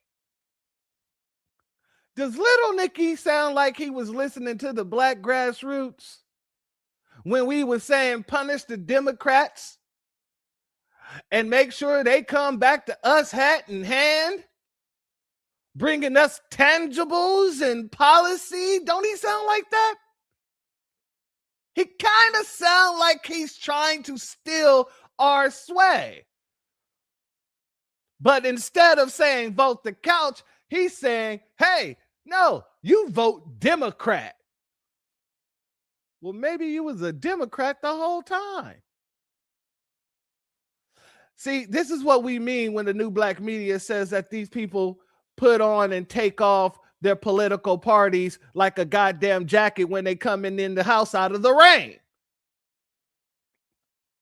They will quite literally take off the jacket one day that says Democrat, hang it up in their closet, and then put on the Republican jacket and walk back outside spewing a whole different rhetoric that he was just spewing about an hour ago. But I gotta say, little Nikki, I'm not surprised that you would switch your allegiance so quick. Do you know why I'm not surprised you would switch your allegiance so quick? Because that's what a grifter does. A grifter grifts. When you don't like when something's not happening the way you want it to happen, you go with the wind and you go wherever the wind takes you. And you start singing Pocahontas, I'm going to vote with all the colors of the wind.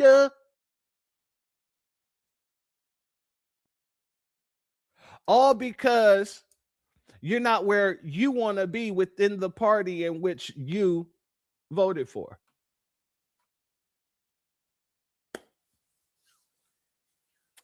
So yeah, maybe you should become a Democrat. Maybe you should, little Nikki, because to be quite honest, you out here sounding just like, somebody I really hate to bring up. I really do hate to bring her up. However, it's a must. I must bring her up. The babbling drunk lady. The woman who washes her greens in the tub. Kamala Harris. You know she wasn't going to miss no opportunity. You know she wasn't going to miss no opportunity. Let's go here. Before I go in, I want to address what we learned today. Donald Trump has dragged us into a war the American people do not want. Wait a second. Wait a goddamn second. Nigga, please. Say that again, please. Before I go in, I want to address what we learned today. Donald Trump has dragged us into a war the American people do not want. He has put American troops in harm's way. I unequivocally oppose this war of choice, and everyone should. And okay, Kamala. Now, I've admitted already that Trump, should have went through Congress. I admitted that already. Hold on. Just gotta ask this question. Wasn't Ukraine a war that nobody wanted? The American people didn't want nothing to do with it. By all the polls metrics, the American people wanted nothing to do with the Ukrainian war. But yet, you have the moral high ground right here. Okay, go ahead. Let's see what you got. The bottom line, when it comes down to it, is that if we want to stop Donald Trump with this random decision that he has arrived at, then Congress must act, and Congress must act immediately. The American people do not want our sons and daughters to go into this unauthorized war of choice, and I unequivocally oppose it. Thank you. But y'all didn't have any reservations about Zelensky coming over here saying we're going to have to send our children to war to fight for them and let our children die for them. You ain't have no reservations about that. You didn't bring it up. You didn't say nothing about it. It just went under the rug. Somebody swept it, and I didn't even see who swept it. There was some whole Cinderella stuff going on over here. You know, brooms came alive and swept that right under the rug.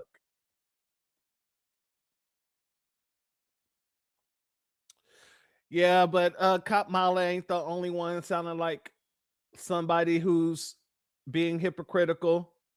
Let's go here. This is Jasmine Crockpot, and you know what I gotta do whenever Jasmine Crockpot is on the scene. Brain fried, scrambled like eggs in a skillet. Ooh. Thoughts running loose. Ooh. Can't even pin it. Ooh. Opinion spilling. Nonsense offended. Logic took a vacation. She ain't in it. Ooh. Caught in the fog, lost in the static. Ideas chaotic, vibes erratic. Speeches gymnastics, flips acrobatic. Words land hard, awkward, and tragic. Ooh. Dumber than a box of Crockett's. Lost keys, no pockets. Talking loud, no logic. Every thought catastrophic. Dumber than a box of Crockett's. Every move out of pocket.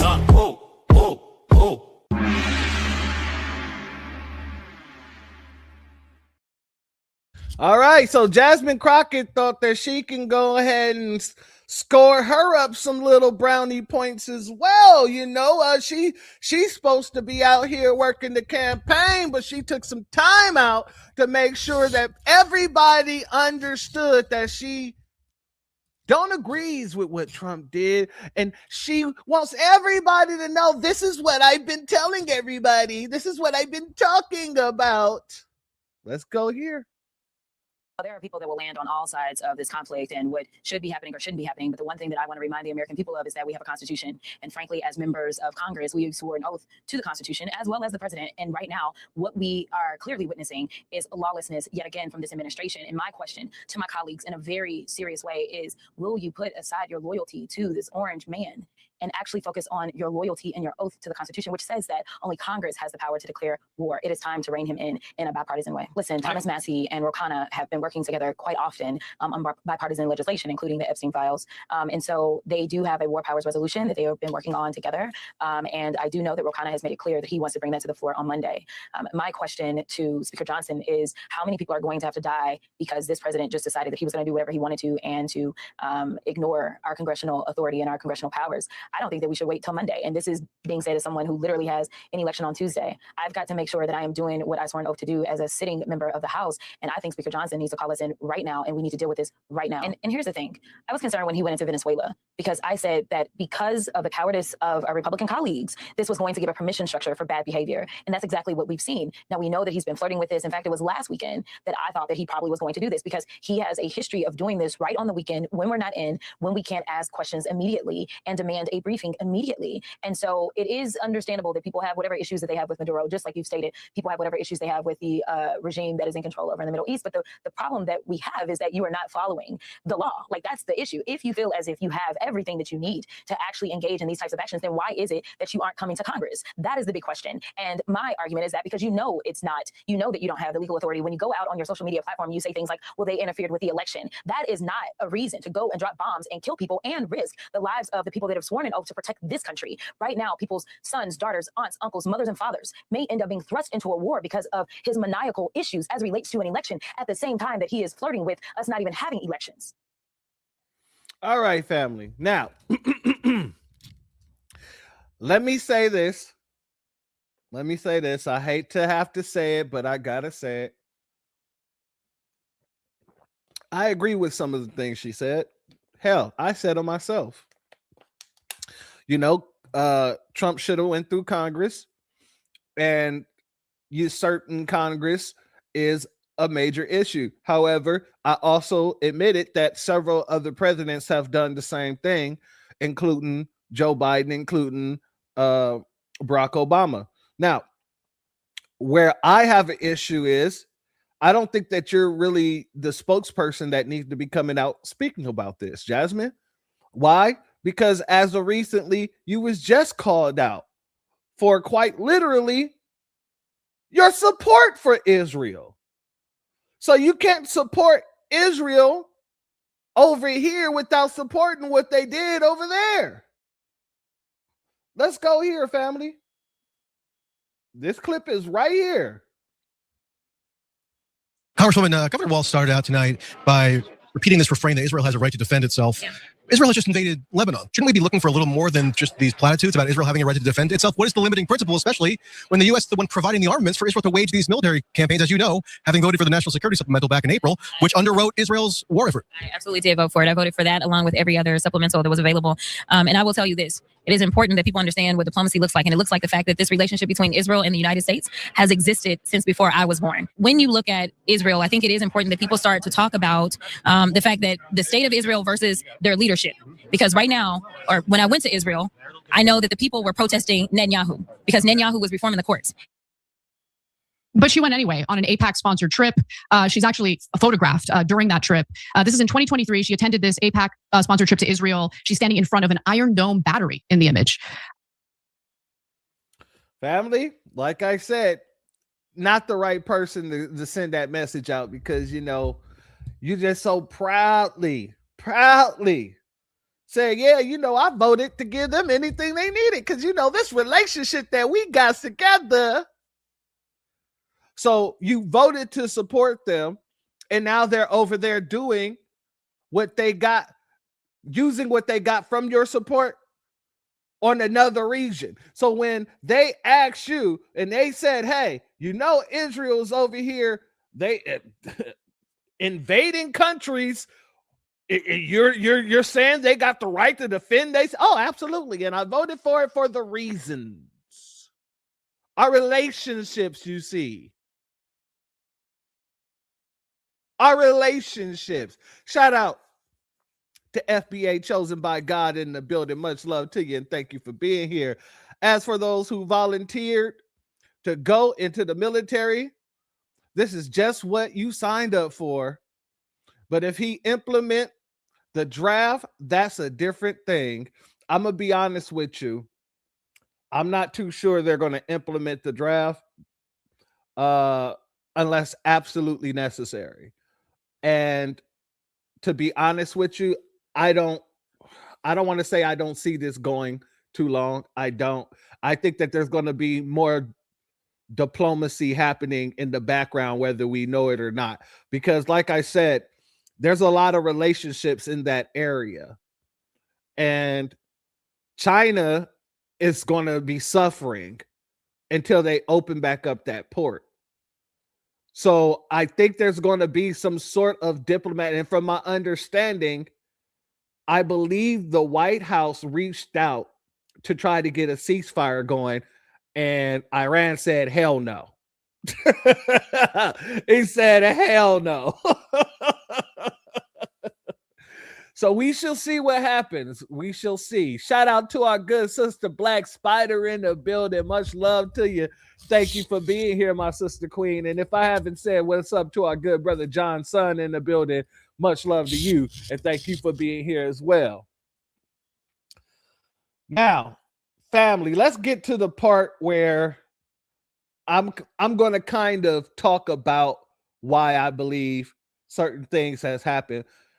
Because whether you guys know it or not, the very same day that we found out that Trump was out there on this fuck shit bombing up everything out that way, we then came to find out the very next morning, once again,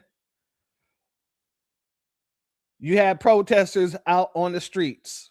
The very same morning that we found out, you had protests on the streets. So once again, you have paid protesters being put on the streets. And I bring this up because it's going to lead into the next segment that has everything to do with you.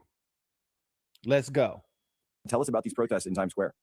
Well, so believe it or not, New York actually woke up calm this morning, and then the news started registering and hitting New Yorkers, and we saw plans of protesters gathering come out as early as 8 a.m. and 9 a.m. And so that's what you're seeing behind me. And just like Minneapolis, they gather for a little bit, so it started at 2, and then they start mobilizing. And so they're just making their way out now into the city. They've started yelling chants. The one that caught my attention the most is when they yelled, "The biggest threat in the USA today, the biggest threat in the world today is Donald Trump in the USA."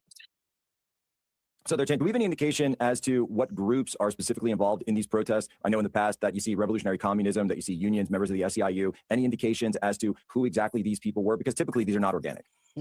So I've seen signs that say, the working class are against this. And then also when I saw the initial, organizing of the protests on Facebook post, Reddit, it was the Socialist Group in America was organizing this. And there was a fund, a nonprofit behind it. And I believe the nonprofit was, a Unity and Change or something like that. But as we've seen in Minneapolis and like many places, these nonprofits, they use these trade names and it's perfectly legal. But they'll use like the Defend the 612 in Minneapolis, which is like the Minneapolis area code. And they use it to make it sound local and make it sound organic. And then when you start digging into things, it starts showing they're actually tied to larger organizations. And that's what I'm wondering is happening in New York today behind some of these organizers. Now, one question I had, you mentioned Working American Workers or Workers' Party. Was it possibly the Working Families Party, the WFP? Because we know that Working Families Party is directly tied to Zohran Mamdani. This was a group that he was on the ballot under the Working Families Party. They are a full-on Democrat socialist group. Wouldn't surprise me if there's some overlap between the Working Families Party and the mayor of New York, Zohran Mamdani, and these groups that we're seeing. Is any indication there? No, I haven't seen a sign that said that logo directly, but I have actually been in touch with the mayor's office. And because now we've seen the mayor has commented on this, denouncing the United States attacks. And they told me that he is not so far planning to be at any protests today. But what we have to remember, Jack, is, Zohran Mamdani does have ties to these protests. And if he weren't the sitting mayor of New York, he would be out here with the people. And so I'm interested to follow that and see what happens today. How many protesters? What can you tell us regarding the size? Because I see we're playing your video from earlier, but as you can see that they don't seem to be behind you very much anymore. Yes, like I said, they moved out into the city. I want to say 100 have gathered. Remember, it's very early in the day, but I do just want to highlight, they were passing out this sign, and this sign is actually very interesting. It says, "Stop Trump's war on Iran." And what they were handing out has said, Iran has not attacked the United States and has no intention to. Well, and maybe you can confirm this, but I've seen reporting that says that Iran has actually struck U.S. military bases abroad and overseas. And then another interesting thing about this sign is it says that Iran has no intentions. It says that Iran has no intentions to build a nuclear weapon. And, that contradicts what President Trump said today in his speech on Truth Social, where he said he has given, Iranian officials the options to de-escalate, and they're not de-escalating, and they're continuing to pursue nuclear capabilities. All right, so that is one clip there. Let me show you this clip here, family. You might not like the truth, but I'll never tell a lie. Hold on. I know he's zesty. You got to put up with the zest for a little bit. Just breathe. Let's go. You might not like the truth, but I'll never tell a lie. Oh, you guessed it. 12 months ago, it was a Ukrainian flag. 9 months ago, a Palestinian flag. 6 months ago, a Mexican flag. A month ago, a Venezuela flag. And today, you guessed it, right on cue, the circus is back in town.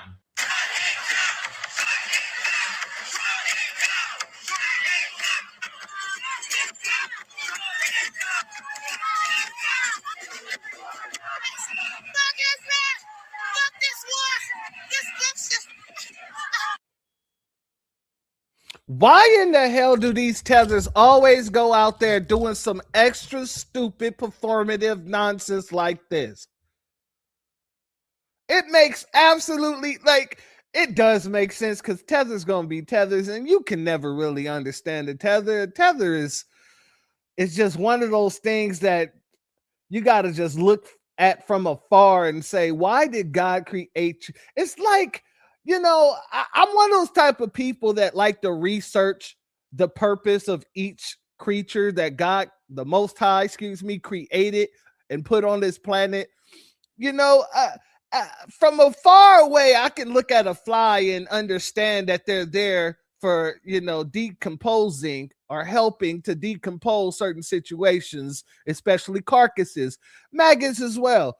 I can, with mosquitoes, I don't like mosquitoes, but I can look at it and understand that, the mosquito, if it wasn't for them, there's certain animals that wouldn't be able to live.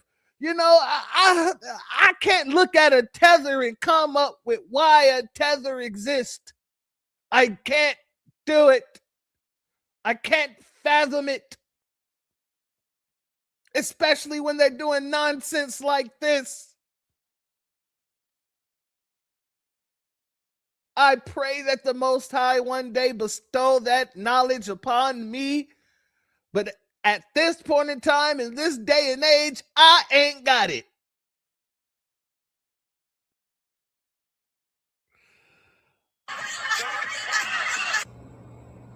Same girl, same. Because what are we doing? Democrats, liberals, what are we doing? What is that? Are you guys not embarrassed yet? We already know that you guys don't stand for America. I mean, I'll even go out on a limb and say that you guys don't stand for anything. You stand for what you're told to stand for. Because this shit right here is so fucking tired already. Y'all wave every fucking flag except the American flag. And this is what I find hilarious.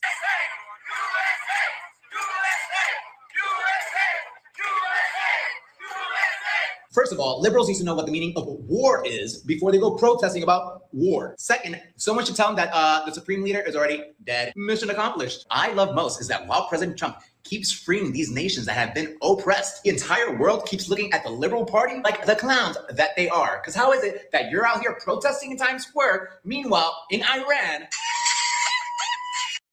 shout out to all y'all while y'all in here putting what these tethers exist for. I mean, as a benefit to humanity. What is the benefit of a tether is what I'm saying. That I just haven't seen the benefits. I know why they're here. I know why specifically they're here in our country. But I want to know what is the benefit to humanity. Hell, even crocodiles got benefits. You know what I mean? And if you never had a crocodile dog, you know what I'm saying? I had a crocodile dog when I was in Mississippi. And that was one of the best tasting things that I've tasted in a long time. But I digress. Even crocodiles have purpose.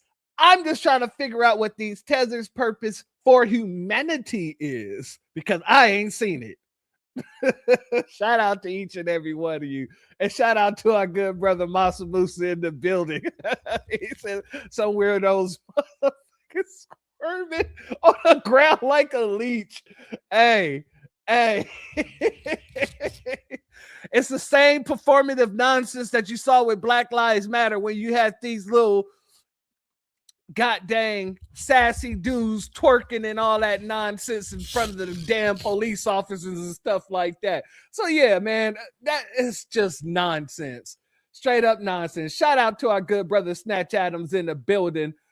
Much love to you and thank you for being here, my good warrior brother, as well as our good brother Mansa Musa. Like I said, it's good to see you guys as always.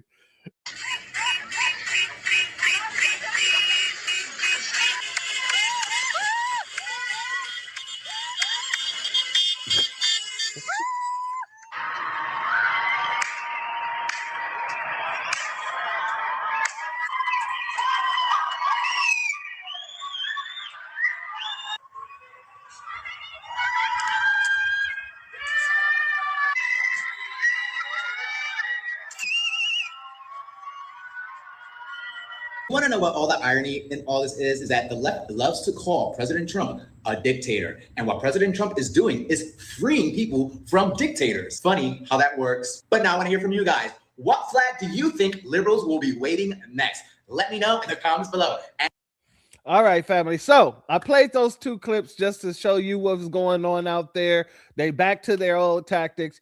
And you know, if they're back to their old tactics, they're back to doing some old dumb shit. So what was the dumbness that they actually put together this time around, family? You know, we're not going out there. We're not protesting on one side or the other. We don't support one side or the other. We're completely removed from this situation. However, let me say this. Since they could not get us out there and they know we ain't going out there, family, you got people doing the most to cosplay us. And they're clearly not us. Let's go here, family. Family. This person is in all kinds of cosplay. First, family. Him is cosplaying as a her. And then them is cosplaying in a dashiki. Cosplaying as black in a dashiki. Tossed the little beads and braids in their hair. Threw on a black beret in their hair. All because we're not out there. They're trying to give you everything under the sun. They needed a black woman. Well, I got a white man who is willing to put on makeup and try to look like a black woman. Let me go ahead and put my hair into these little twists and turns and put some beads on me. I'll put on a black beret and think that I'm a part of the Black Panthers. No, better yet, down the Black Panthers. I want to go Pan-African, so I'm going to put on this goddamn piece of work that I got on my chest here, the dashiki. And with the dashiki, this will complete my cosplay on cosplay on cosplay. Let's go here, family. So would you rather that we be allies with Iran than Israel? Yes. So this says free Iran, right? Yes. Okay. So free Iran from what exactly? From imperialism, theocracy, racism, and capitalism. He don't even have his talking points together.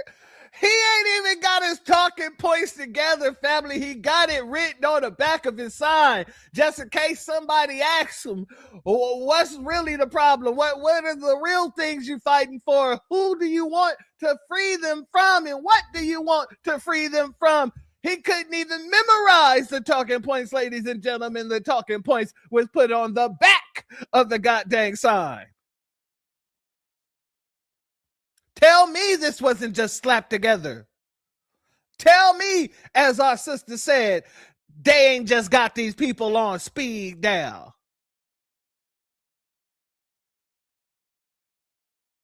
Okay, let's let her continue, or him continue, excuse me. Okay, so for theocracy, are you referring to the regime, the Islamist regime? Like, is that what you're referring to? The law that was implemented by the Ayatollah Khamenei. Okay. I support him in his anti-imperialist efforts, but I don't think any country should be run by religion. Gotcha. So when wait a second. She supported the dictator in his anti-imperialism ways, he said. That's what he just said. Hold on. Run it back. I support him in his anti-imperialist efforts, but I don't think any. Okay. I support him in his anti-imperialist efforts. Ayatollah Khamenei. Okay. I support him in his anti-imperialist efforts, but I don't think any country should be run by religion. Gotcha. So when you say you support his anti-imperialist efforts, what exactly are those efforts? He's been vehemently anti-Zionism and has actually fought short wars with Israel to protect the Iranian people from Zionist expansion and occupation. Gotcha. So would you rather that we be allies with Iran than Israel? Yes, sure.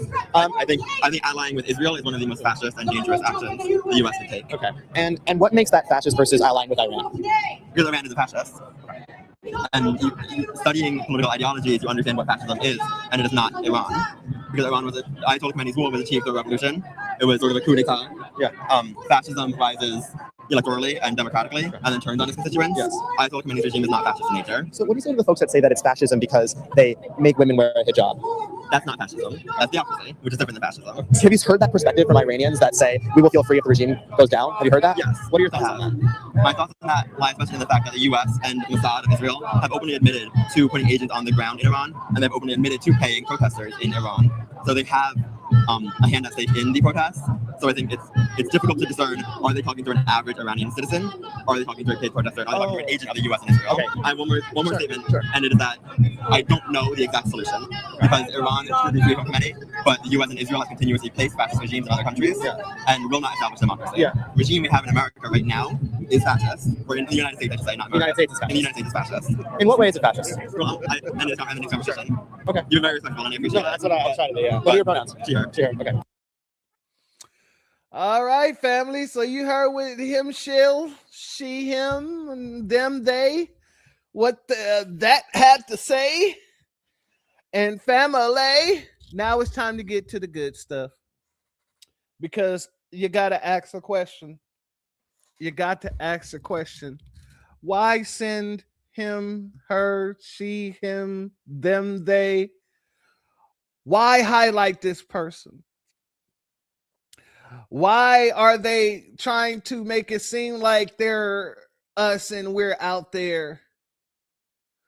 I feel in my heart of hearts, and this is just my opinion, take it with a grain of salt, that a lot of folks knew, especially a lot of folks behind the scene, that Trump and Israel was going to do this, including Israel. Why do I say that? In the very same way that this person is out here cosplaying us, everybody goes by the same metric of morality. What say the blacks? So if we're on your side morally, the world is on your side morally. And this is why, as we've been seeing, all these different groups coming out, trying to grab us and have us fight with them, because they know our political capital is in morality.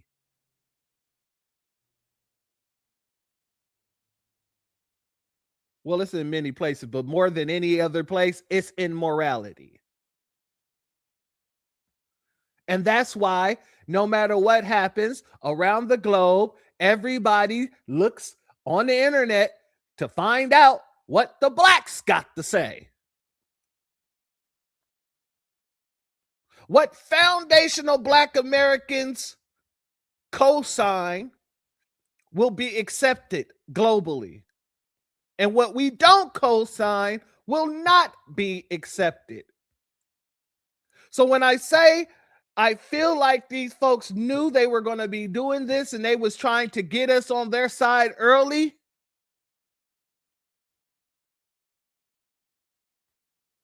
I'm going to prove it to you here. You guys remember the Super Bowl.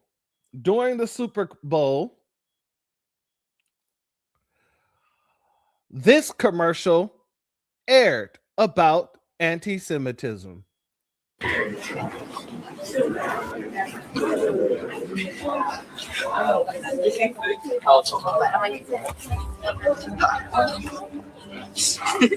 Loser. Dude. Did you see that? Should we challenge?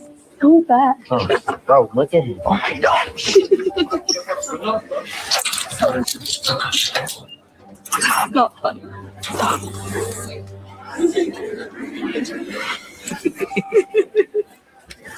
Do not listen to that. Thank you, man.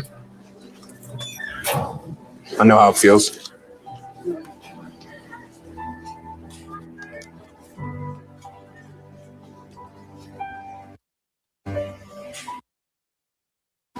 Nah, they're not worth it, bro. Family, family. First and foremost, I've been holding on to this because I was going to do a commentary on this and make it a singlet. But once I realized what was going on, I was like, nah, I got to include this. This was during the Super Bowl.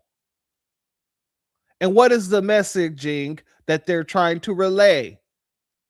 That black folks should be coming to the aid of these top hats.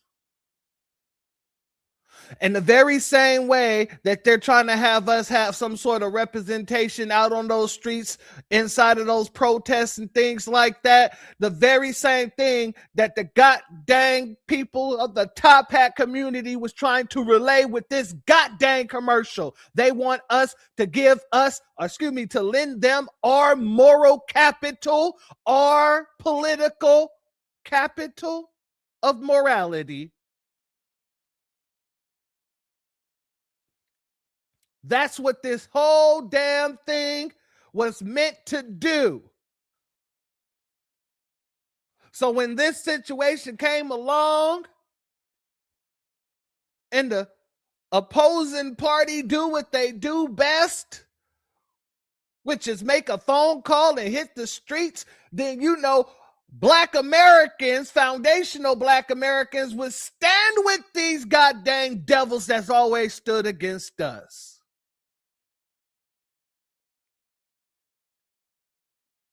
But I remember. Oh, I remember when they lost their mind.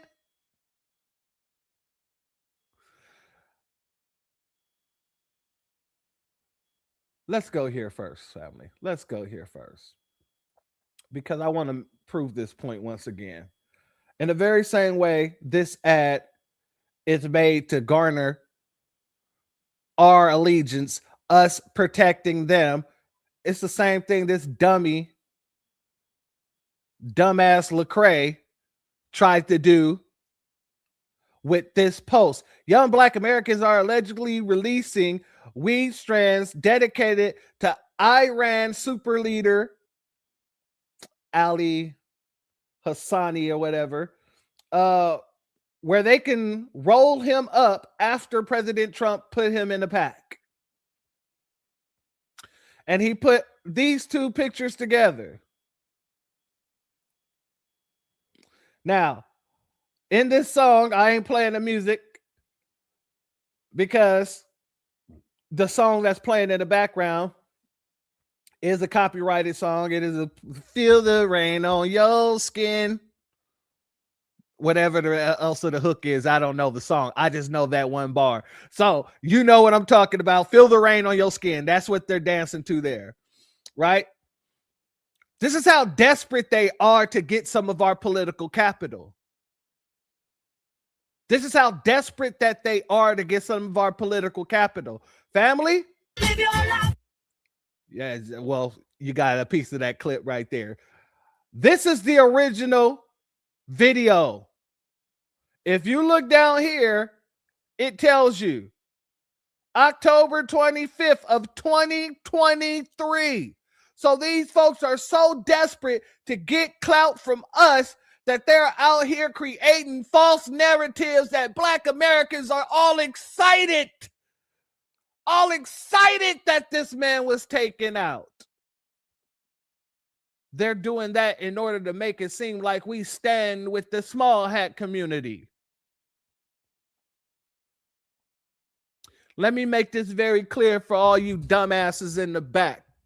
Foundational Black Americans stand with foundational Black Americans. We don't stand for either side in this damn situation. You keep our names out of it. You know why? Because these very same people, no matter on what side of the fence, they sit here and denigrate, disrespect, and target our communities while sitting there expecting us to come to the bat for theirs. And you got us messed the hell up.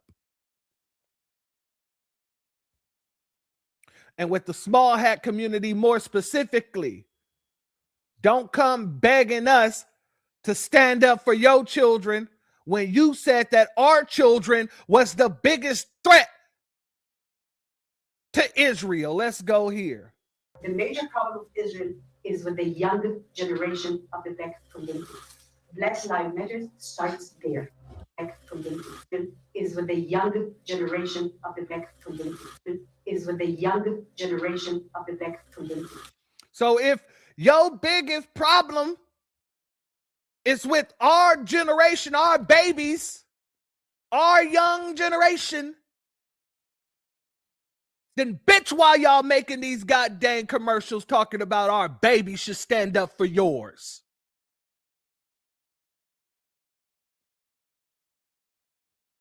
For all those in the back of the classroom who would like to answer that, I can drop a link and somebody can god dang tell me. If the number one problem with Israel is the young generation of foundational Black Americans, then why the hell are you making commercials trying to convince the young generation of foundational Black Americans to stand up for your people? It's because she understands that our generation ain't going to have that. She understands the next generation ain't going to have that. And the next after ain't going to have that. That's why right now it's so important, because there's not going to be another president where the next generations are going to say, okay, let me just be mellow with this. No, they're seeing what's happening. They're getting the game. And they're standing for their people just like we're standing for our people. And that's an endangerment to these people. That's why everything got accelerated. Because they know they ain't got no more time. They got to speed up the game plan.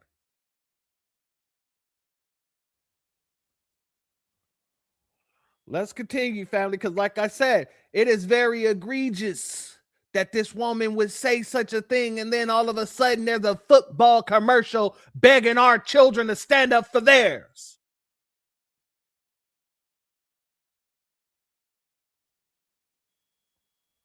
Black Lives Matter starts there.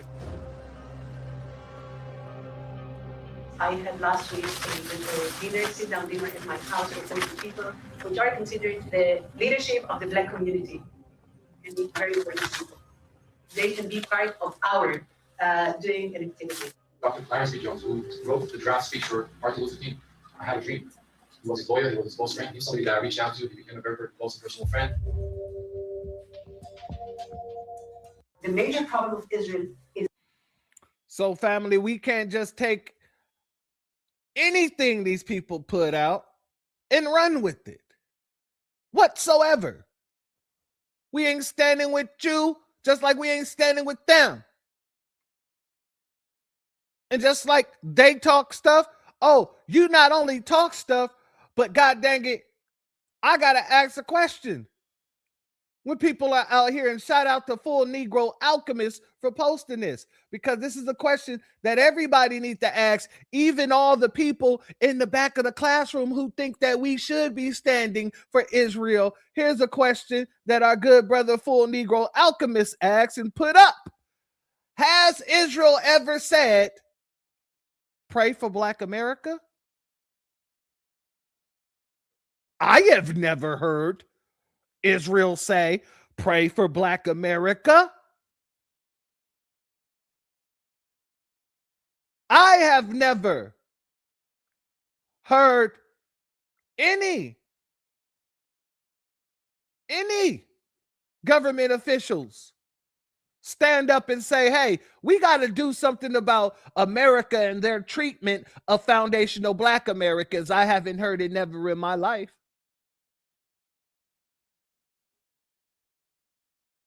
I have never heard it in my life. And shout out the photo. That is a fantastic comment and addition. We are not your attack dogs.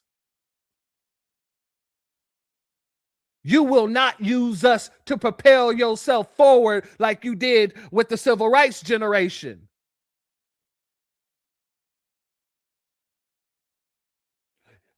You will not use us to propel yourselves forward like you did with the civil rights generation.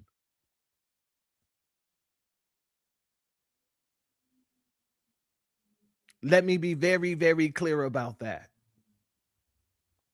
Especially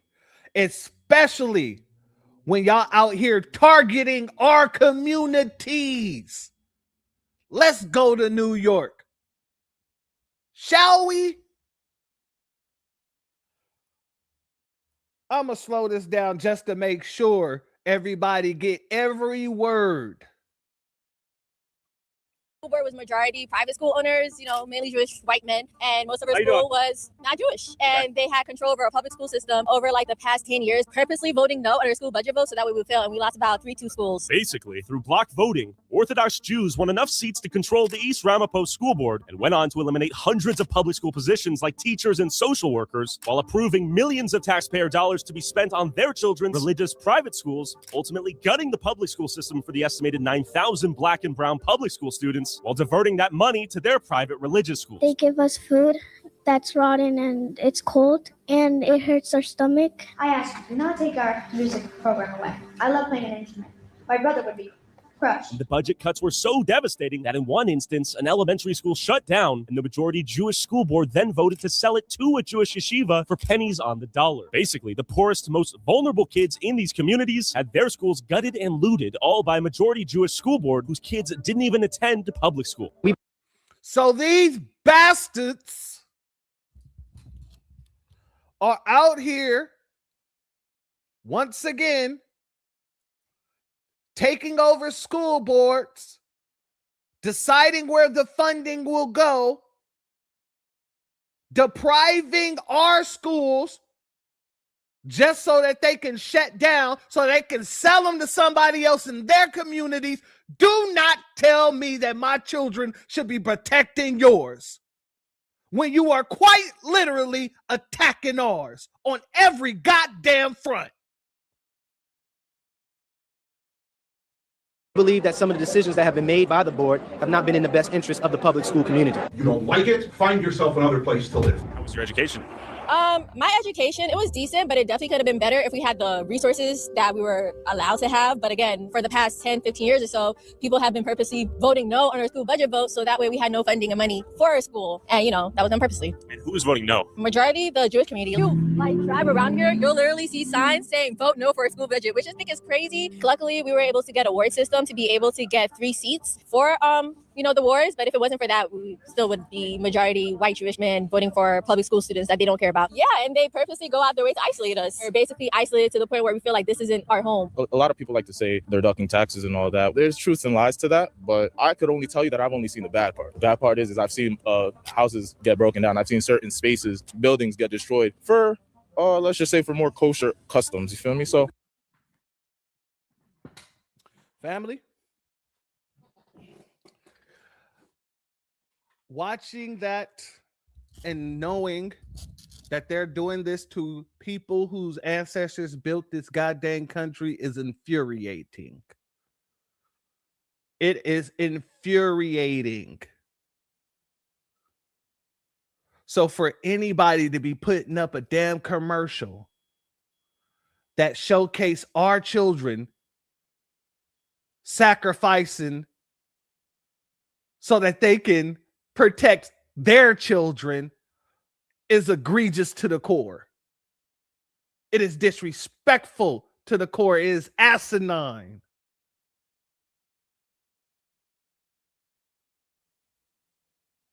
It is them folks telling our children that they should never, ever self-preserve. They should always put themselves on the line for other people because you feel bad for them,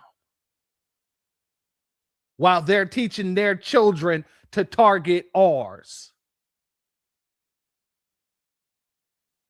I'll be damned.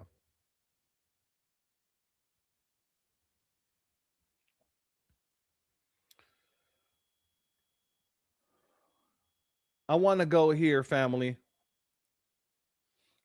I want to give a shout out to our sister Vicky Dillard. Y'all remember when she gave the Kennedy that everlasting work? Well, in case you didn't, I'll play it again. Judith Varney Shore. Do you know who she is? Former Israeli consul. And the meeting was recorded. I did multiple broadcasts on this. You can Google it, it'll pop up. She said a few years ago, as an Israeli government official, that the problem with Israel is Black American youth. No congressional hearing was had. We find out that the issue with the police department Many police officers in the United States are trained by the Mossad and Israeli soldiers. They come here and they fly over there. And they have actually traced credibly some of the training to some of the actual injuries and murders of our people here in these United States of America. And $4 billion every year since Israel's existence would be a hell of a down payment for our reparations. So I would say that to you, brother. And I would say to consider that America has no choice. And perhaps you were called for such a time as this because you have a level of energy that has to do with justice and this unusual grouping of the danger that you pose to both sides could go further when you do right by us. So this resistance, last point that you have with reparations, this resistance that you have, if that isn't dealt with, you're going to run into problems in more ways than one. Thank you, Vicky. And shout out to our sister, Queen, gorgeous goddess, Vicky Dillard, who's always putting that foot up somebody's ass. Anyway, I digress. Shout out to our Queen sister. I want to go here as well because I want to make this very clear that they've been targeting our youth. They've been targeting our folk. They've been targeting our people. How many of you know about the Zeus Network? How many of you know about the Zeus Network that's ran by the Tether, and it got many Tether actors and actresses? The show, I believe Baddies is on the Zeus Network. I believe the show Baddies is on the Zeus Network. You know, the same network that allowed that chick to get up on that damn TV show and disrespect Emmett Till. I spoke about this before. Apparently, the CEO. Remember when I read up on the CEO, the owner of the Agusi Network? Thank you very much for that, my good brother Masa. And remember that when we read about him, it spoke about his parents being in media, and that's what got him into media. Well, guess what I've come across as well? Guess whose family just so happened to have inroads with the Top Hats? And I mean in big ways, major ways. Let's get into it. Shout out to our good brother Rashad Wallace in the building. Much love to you and thank you for being here, my good brother, as well as, and I want to make sure I give a shout out to our sister. I seen you come in. I seen you come in, my sister. Cherish in the building. Much love to you and thank you for being here, my good sister, as well as our sister Nora in the building. Much love to you and thank you for being here all day, all day. Now, let's get over here, family. Let's get into this man's connections to Israel.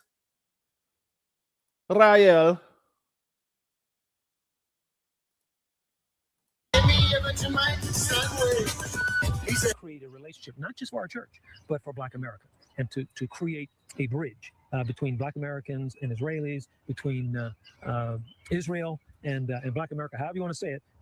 Plummer's father is Glenn Plummer. Now, why am I telling you this? Well, Glenn is actually the first bishop of Israel.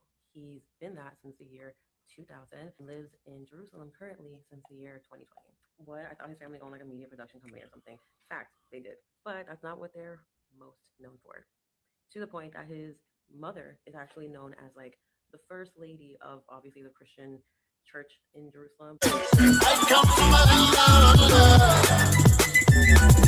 Bishop Glenn Plummer and his wife Pauline have lived in Israel for the past 3 years. His wife was in Israel when Hamas attacked the Jewish state on October the 7th. For the last, I would say 5 years or 6 or more, we've been bringing young people here. Story of Israel must be told, and not from an antiquated story of Israel or 6 or more, we've been bringing young people here. Say 5 years. Hamas attacked the Jewish state on October the 7th. For the last, I would say, 5 years or 6 or more, we've been bringing young people here. Story of Israel. Now, family, I had to highlight that part right there. For the past 5 or 6 years, they've been bringing our babies over there. Y'all remember that videotape that I did about them taking our babies over to Ghana and having them clean up Ghana's beaches instead of having the Ghanaians do that shit? This is the exact same type of stuff that this woman is doing. And do you also remember when Judith, the freaking Nabisco that just said, the Nabisco with the top hat that just said the number one problem that Israel has is Black American youth? She also spoke about how she had a bunch of Black leaders come to her house and have dinner with her in order to have conversations. I'm wondering if Mrs. Plummer here was one of those leaders. She's been taking them over there for 5 to 6 years now, she says. I wonder if she was one of those leaders, and if she wasn't one of those leaders, I'm wondering if she connected Judith with different quote-unquote Black leaders.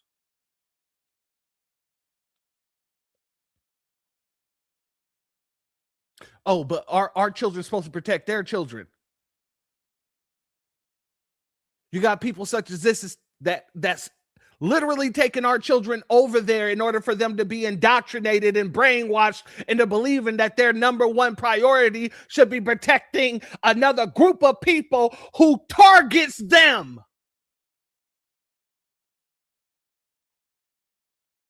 Oh yeah, when I found out about this whole situation, I was fuming. Like I said, I started putting pieces together. The puzzle started just becoming way more clearer than I didn't even imagine. The Most High stuck his hand on my forehead and said, hey, I need you to see this because this is what is going on. I need you to make sure that everybody knows why these folks put out that Super Bowl commercial. I need you to make sure that everybody knows what's going on with our babies. They're attacking our babies on several fronts with propaganda in the media, the bull stuff that comes on freaking stations like Zeus Network, like Baddies,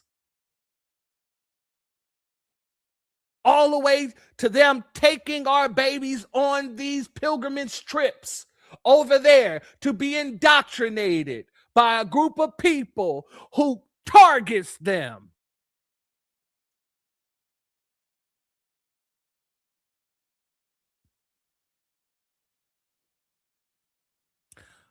I will never stand on the side of the top hat community because the Most High's justice is swift.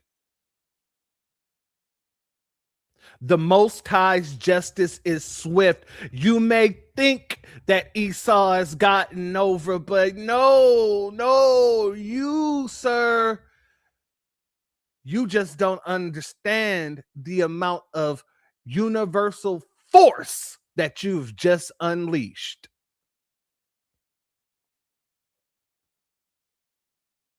You come after our babies, you coming after us, and that's the point of all of this. If you can nullify the next generation, then who cares about what this generation is saying? Because the next generation is no longer listening. The next generation has already been indoctrinated to think that you are in the wrong.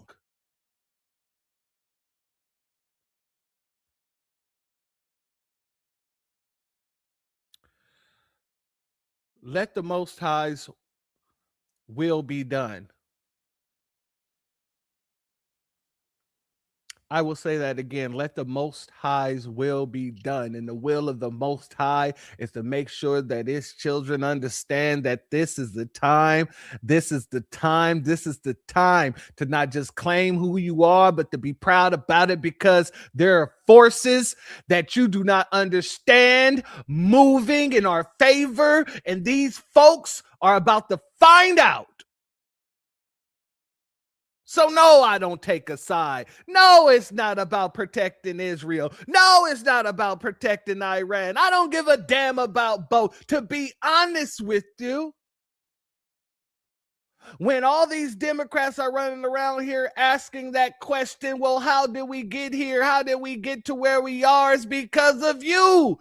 This has all happened because of you, because you decided to do benign neglect, because you decided not to bring us any tangibles, because you decided to call us misogynists and everything else in the last election. So you didn't, you wanted to separate the men from the women so the women will vote for you. And then you ended up finding out that they didn't vote for you either. It was because of you.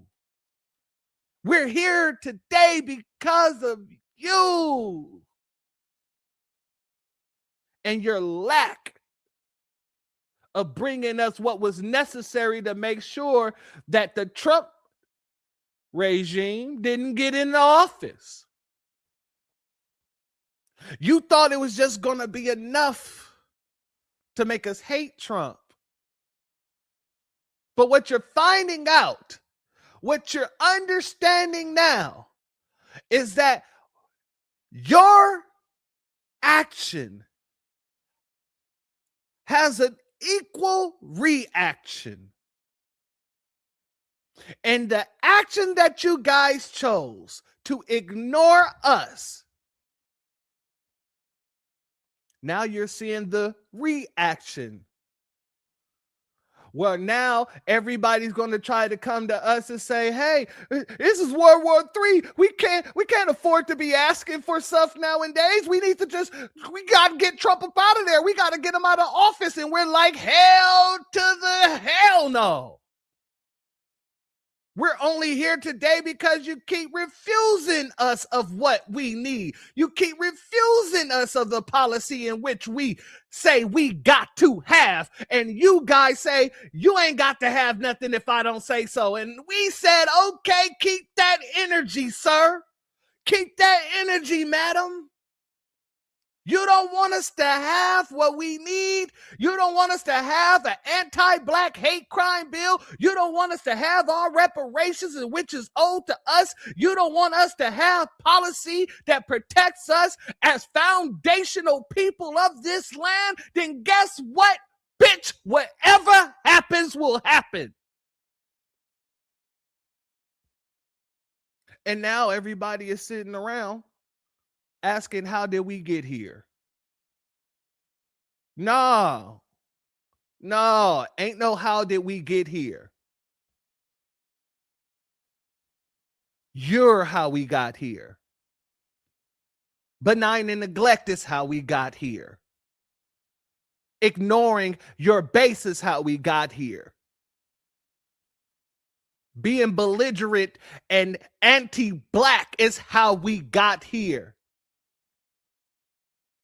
Being openly anti-black in our faces while telling us we got to work with other groups is how we got here. Shall I continue?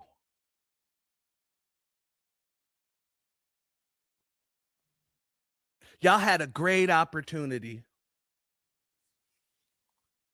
You had a great opportunity to take the time to listen to what we told you we needed and said, hey, you could have done this just like this. Hey, you know what? Foundational Black Americans have been our most loyal constituency. We need to make sure whatever they need, they got. We need to make sure even if we don't give them reparations, we can do a hate crime bill for them. Even if we don't give them reparations, we can make sure that there's housing for them, because, you know, a vast majority of the homeless population, even though we are 15%, I don't like to say 13%, but 15% of the population plus but yet we make up the majority of the homeless population. Yeah, we should be able to do something for foundational Black Americans. These are things that could have been done, and we wouldn't have been here today.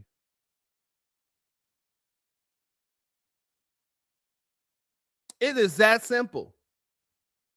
So for all of the Democrats who are running around here now trying to say, hey, we don't have time for this. Oh, we got time today. You don't have time, but guess what? We have time. And if you don't have time, that means y'all better go ahead and bring us some tangibles quicker, don't it? That means you better get on your job a little bit quicker, don't it? That means Jasmine Crockpot needs to stop talking about those illegals and actually start talking about what she's going to be doing for foundational Black Americans, don't it? It means that Kamala Harris needs to start focusing on foundational Black America, doesn't it? We're not going to have this scare tactic, so that y'all can, at the end of the day, still do nothing for us. Fuck that. And I'm going to say that again. YouTube, you can demonetize me all you want on this video. I'm going to say it again. Fuck that.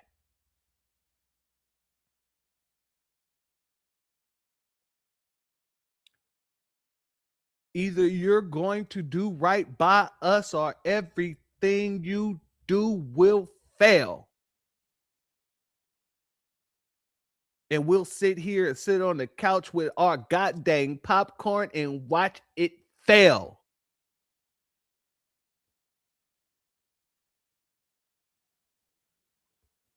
Shout out to Fannie Lou Hamer when she said, the young is sending a message. You don't want us to have it, but if we can't have it, we will burn this bitch down because we built it. And I have no problem sitting on that couch and watching the show.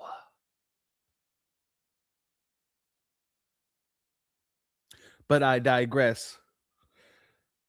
Shout out to the Most High, because like I said, the Most High used me how the Most High uses me. I'm just a vessel of this situation. But I tell you one thing, and if you don't know this, you better learn. The Most High do not make mistakes on the people he chooses, and the Most High will make sure that I give you the blues. Now let's let this woman finish up. Well, not just this woman, this clip.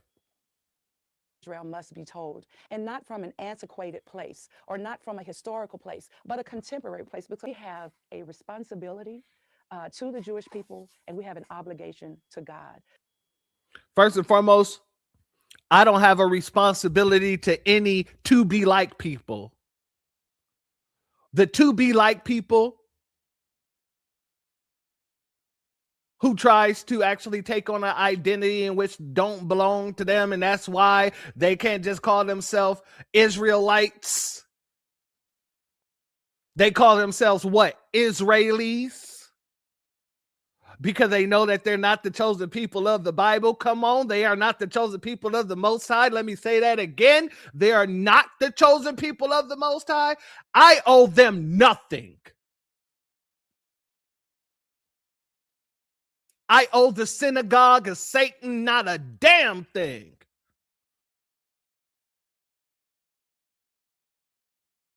But go ahead and continue. Shout out to our good family, A Law Solution in the building. Much love to you.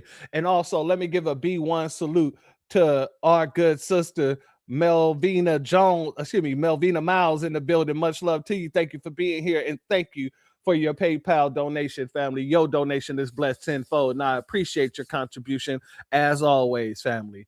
Let's get back into it. To continue to stand in solidarity and full support of the Jewish state and the Jewish people. And I know that we are living in. Why would we stand in solidarity with a bunch of people who never stood in solidarity with us? And the time that it appeared that they were standing in solidarity, they only usurped our movement in order to make sure they got more of the civil rights that we were fighting for than we did. Why? Why? Why? I feel like that Nabisco in that meme. Why?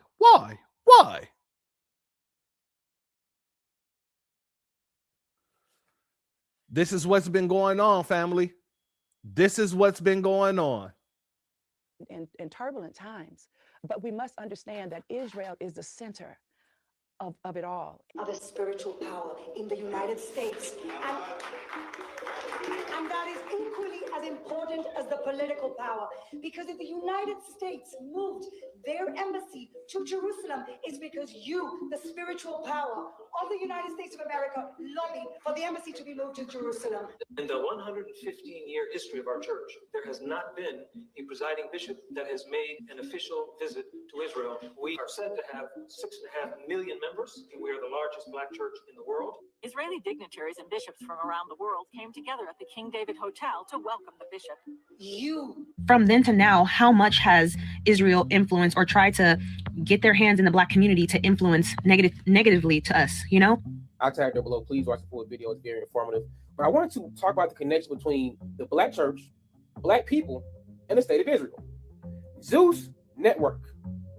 If you ever heard of Zeus Network, they're the network behind Baddies, Johnson's Cabaret, Black China's first TV show was on. There's a whole bunch of cooning on that network. But I want to talk about the founder and CEO of Zeus Network. This motherfucker right here, Lamel Plummer. Lamel Plummer stated that, he's put his money behind it to try to uplift the Black community and promote it. But there's something that connects all that together. Stay with me. Glenn Plummer. Glenn Plummer is Lamel Plummer's father. Not only is he his father, he is a bishop of the Church of God in Christ, but not a regular bishop in the Kojic scene. He's a special type of bishop.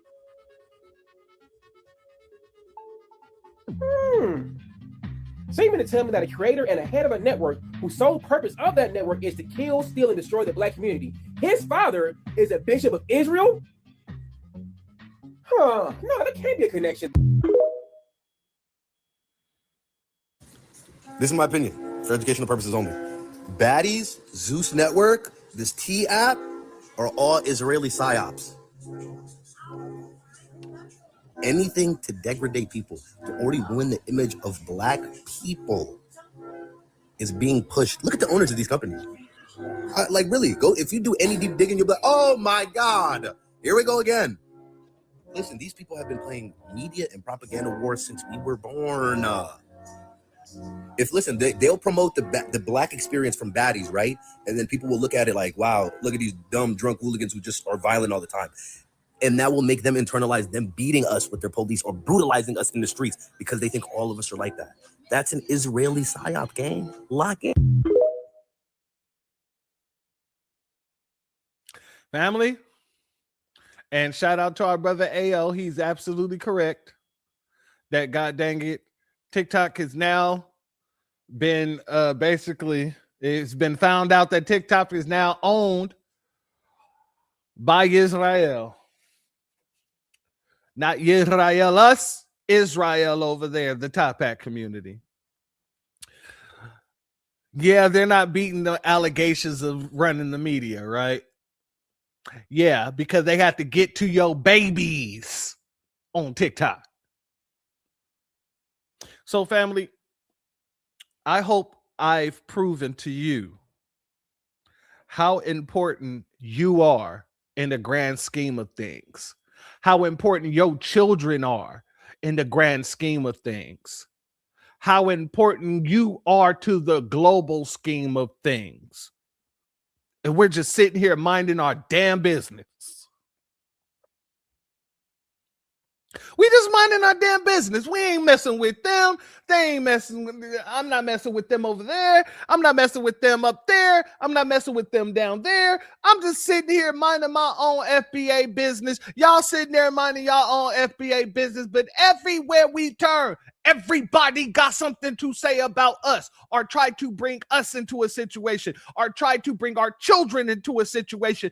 That's indoctrination.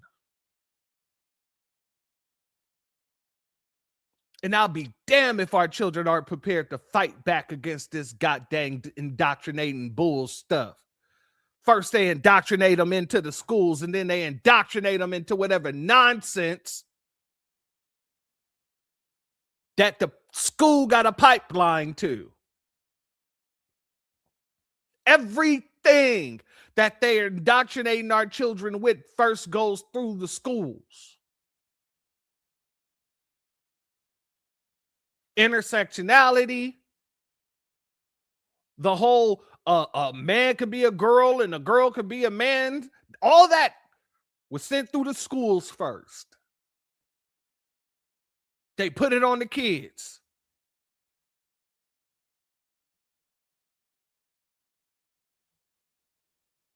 So it's very important, as the true parents and the people who love these children, to protect them from the devils that the Most High put us here to protect them from. And these are devils if I ain't ever seen them. And when I say the Most High put his hand on my head and quite literally cleared up the fog in between the pegs, I was able to see the full picture. Yeah, I definitely had to make sure that today we switched up what we were going to talk about. This was way more important, not just because of the war situation, but because of why they keep on trying to pull us into these things. Exactly, Sweet Butter. Shout out to you, Media Magic. And it's important that we make sure that our children understand the difference between fact and fiction, reality and delusion. Because from what I'm seeing, from what the Most High has shown me, and you can believe me or not, I'm not here to force anybody to believe what I have to say. I just say what the Most High give me.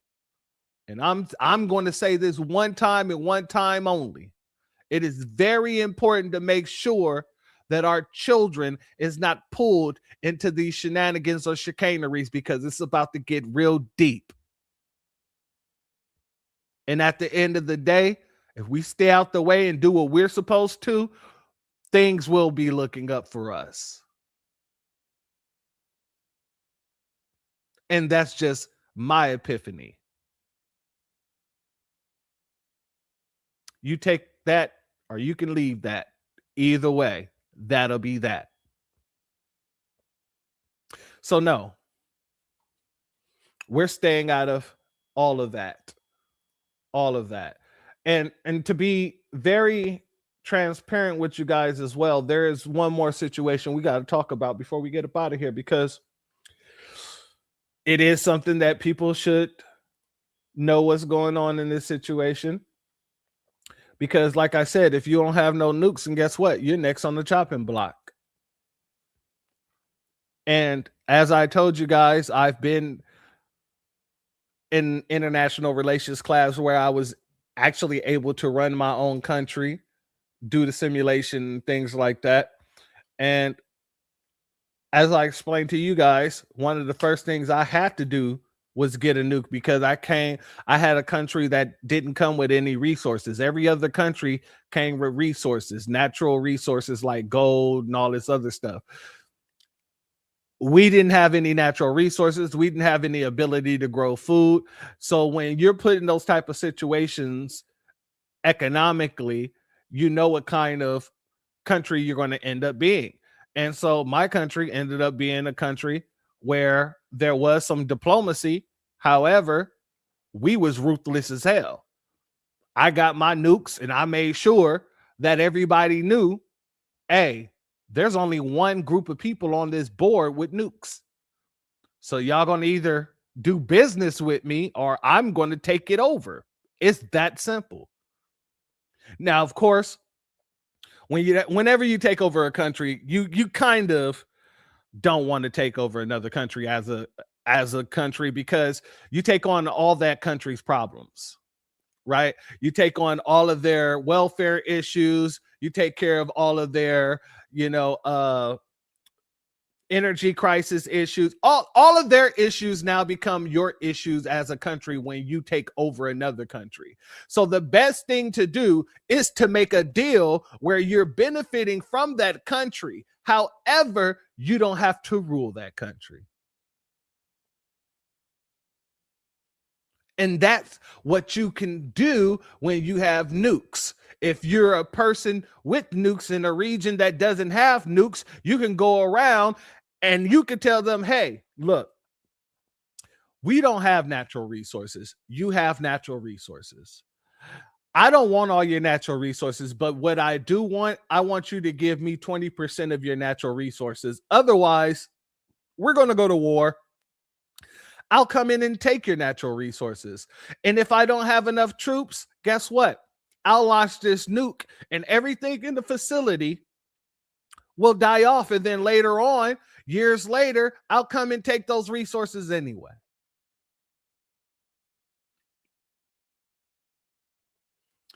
A lot of people don't like to hear that kind of talk, but the fact of the matter is, this is how international relationships tend to work. One country has something over the other country, and the only reason why the other country is actually working with said country is because of the fact they have something over that country. It isn't the fact that they're all fun-loving countries. It ain't we should all heal the world. This ain't we are the world. Michael Jackson isn't in here moonwalking.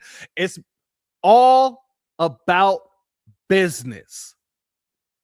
And if I can't make sure my countrymen eat, then I got to take over the country who can eat, especially when the only thing that I have in my country to make sure that my countrymen eat are very dangerous weapons of mass destruction. So if that's my only resource, you don't think I'm going to use that resource to garner more resources to my country?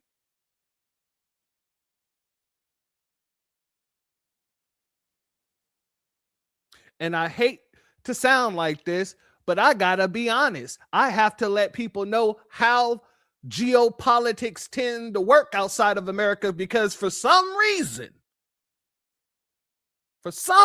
people think outside of America that politics or geopolitics work like, oh, that's my friend over there. That's my good friend, Canada. Come here, Canada. Give me a hug, Canada. And I tell you what, since we're such good friends, why don't you give me X amount of dollars on the imports and I'll give you X amount of dollars on the import? No, it's about leverage. Who has more leverage? Because regardless of what anybody believes, a country is not a landmass full of people who wants to be friendly across the globe. It is not that. And anybody who believes that it is, they're sadly mistaken, and they need to take their stupid ass, and I gotta say stupid because the stupidity let me pull that back. That might be too harsh. Ignorant asses, take your ignorant ass to a civics class. No country around the world wants to be just diplomatic just to be diplomatic. They're only diplomatic because they see the benefit of diplomacy.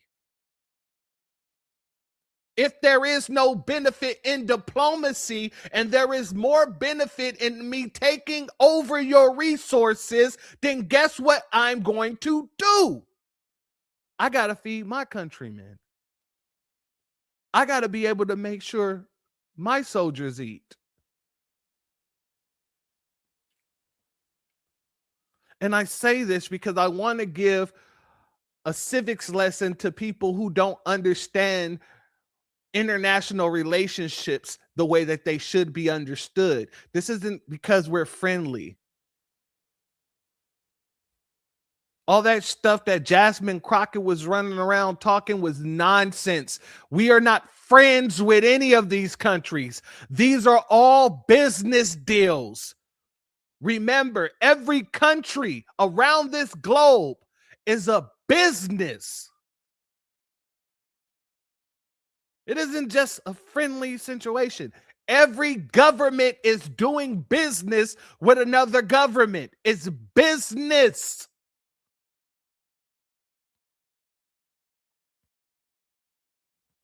So for all those who've never taken a civics class, don't just look at what's going on here on face value. There is always something behind the scenes that we are never going to be told because of the fact that we don't have the clearance to be told. And there will always be some underlining benefit for certain things to go down. Now, I said all of that to say this.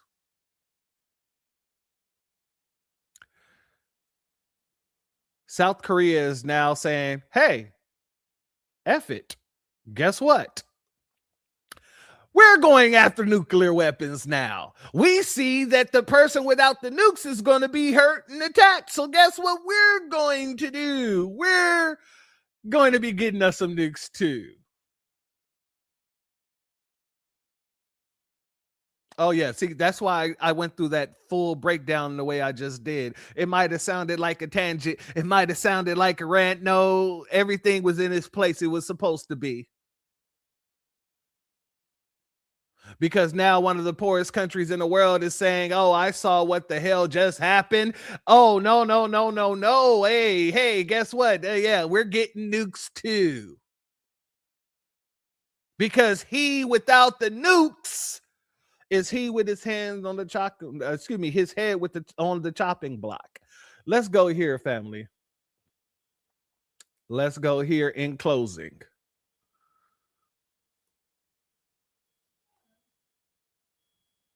Excuse me, not South Korea, North Korea.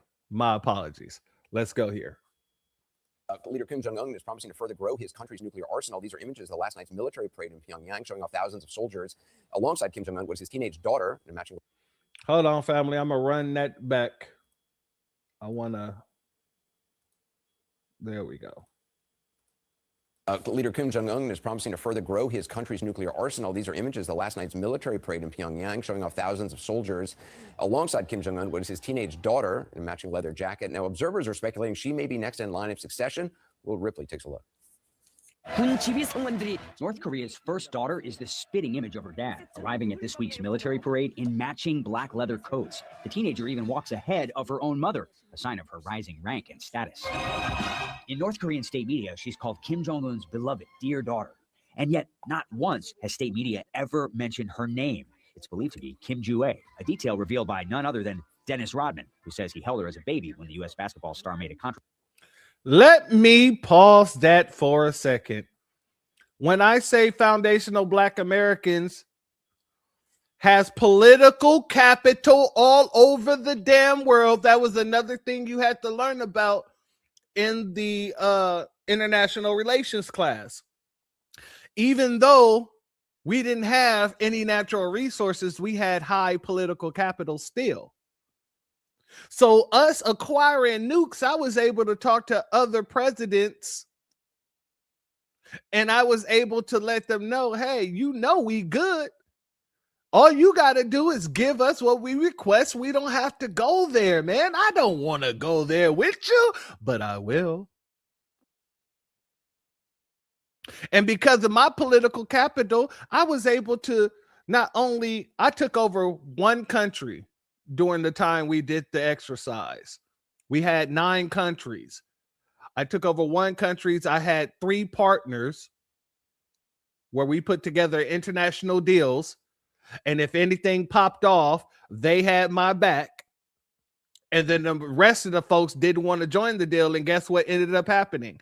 I still got their resources because one of my partners took over their country and started giving me some of their resources. And my other partner said, hey, y'all either going to give him resources or we're going to go to war. And they chose to give us resources. So your political capital around the globe really matters.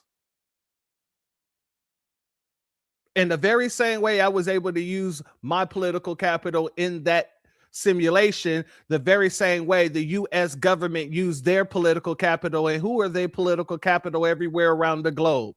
Foundational Black Americans. Whenever they want to go and serve some sort of soft power anywhere, they send a foundational Black American.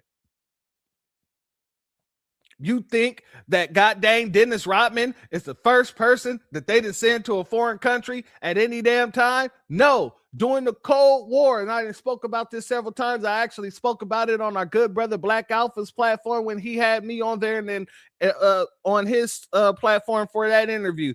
And I explained this very same thing. During the Cold War, they were sending people like Louis Armstrong over there in order to get people to not hate Americans.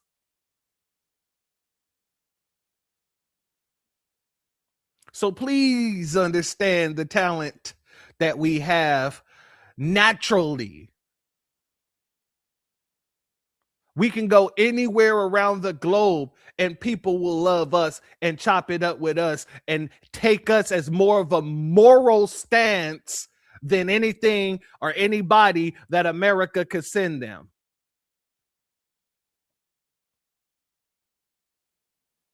Even Messy Jesse, I gotta give that to him. They send Messy Jesse several places in order to negotiate hostage releases.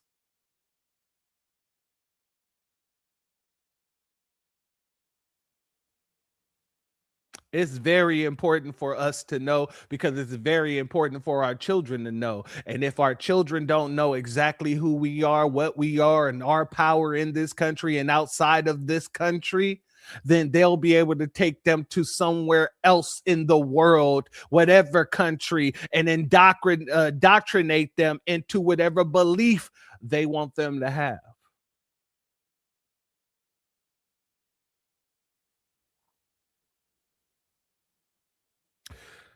Let's let this continue. None other than Dennis Rodman, who says he held her as a baby when the U.S. basketball star made a controversial visit to Pyongyang in 2013. If we could just open the door just a little bit for people to come here. North Korea has also never revealed Kim Joo-ae's age, thought to be around 13 or 14. This is the paradox of Pyongyang's princess, growing up in front of a world that knows almost nothing about her, but now cannot stop talking about her, speculating about whether she's her father's chosen successor. Rumors began swirling after her 2022 debut, fittingly at a massive missile launch, a not-so-subtle signal to the world that the Kim dynasty will carry on with a nuclear-armed insurance policy.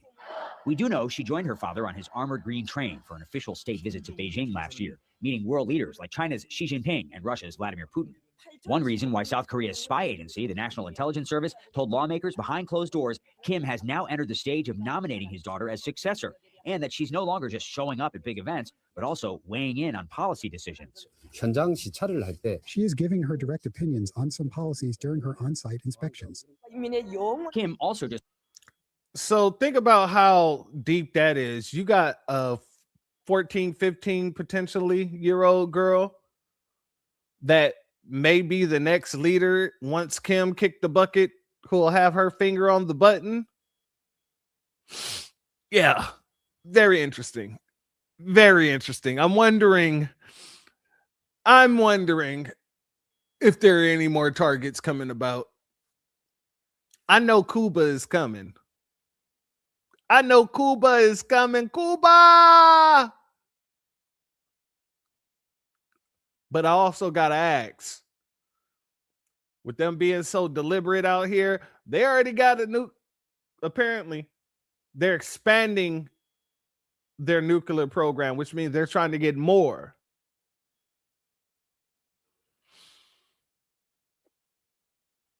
You're going to have a 14, 15-year-old on the button, potentially. Oh, you don't understand how bad they want Cuba. They want Cuba so damn bad, it's ridiculous. Marco Rubio will never let that go. Nobody who's been exiled from Cuba will ever let that go. In the very same way that nobody who was exiled from Iran will ever let that go. That's why you see people celebrating in the streets.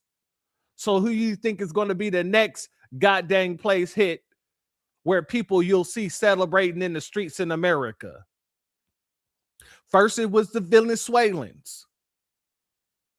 Then it was the Iranians. You don't think they're getting over to Cuba? Oh, yeah. And I guarantee you, Marco Rubio is over there doing his little Birdman hand rub, too. looking in the mirror like, oh yeah, the time is coming. It is coming. Shout out, family. Thank you for that comment. You are absolutely spot on. They definitely want Cuba back. Hey, Russia ain't giving up Cuba. It sounds good. It sounds good. Do you think Russia would give up Cuba for, let's say, Ukraine? Do you think Russia would give up Cuba for Ukraine, my good brother?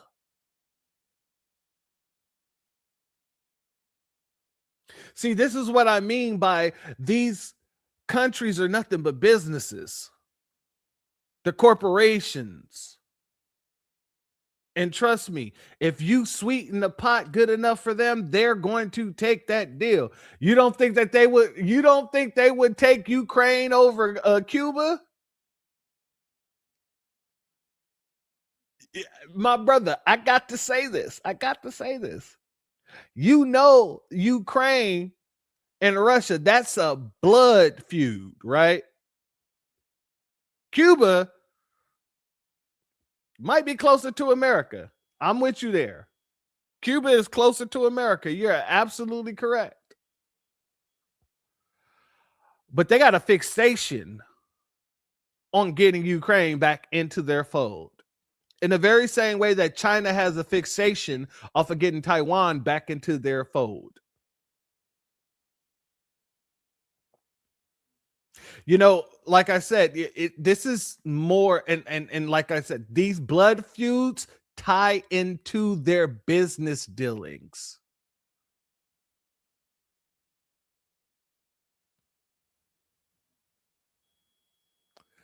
He could have bodied Zelensky day one, but the problem was he couldn't body America day one. And you know who stood behind Zelensky? That's right, Joe Biden. And Congress. And everybody else who was on that side of the fence because they knew that they wasn't going to have no pushbacks while Biden was in office. Like I said, when it comes to international relations, sometimes we got to look at it from the business aspect as well, because these countries are quite literally corporations. And a lot of them are moving like corporations, even the ones you would not assume to be corporations because they're communist.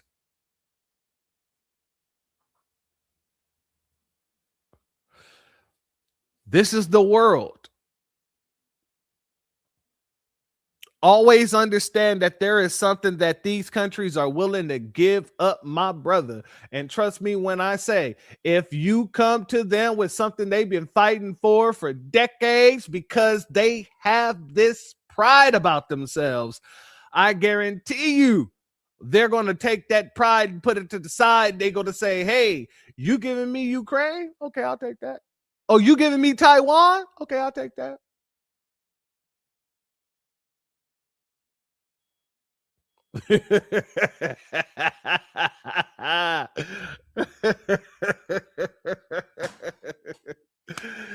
Look, bro, we got a lot to talk about. We're going to have to do a whole different broadcast on this one here because we're in and out after this clip. But you bring up some good points, and I know, and this is one of the things that I really enjoy about you guys, that we have this back and forth, that we can have these conversations.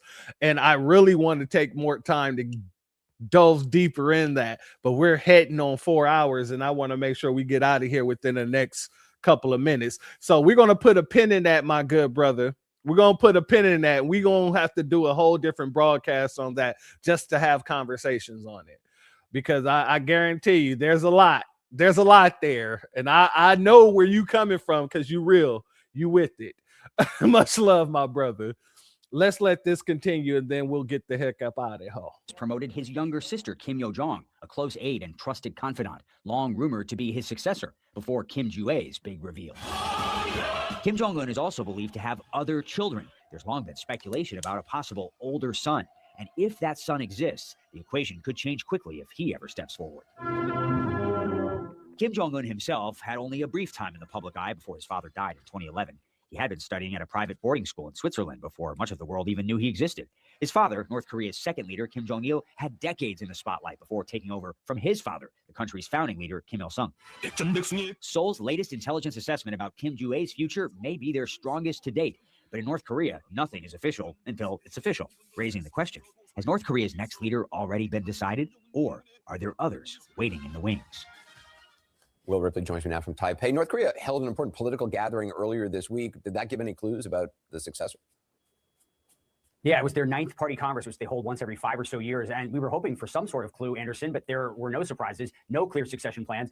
Kim Jong-un, unsurprisingly, was unanimously reelected as general secretary of the Workers' Party. He promoted his sister to full party director after years as a deputy. But Kim's daughter, she just appeared once again at this parade wearing that matching black leather jacket, a parade that featured 14,000 troops, but interestingly, no weapons. So the world keeps guessing.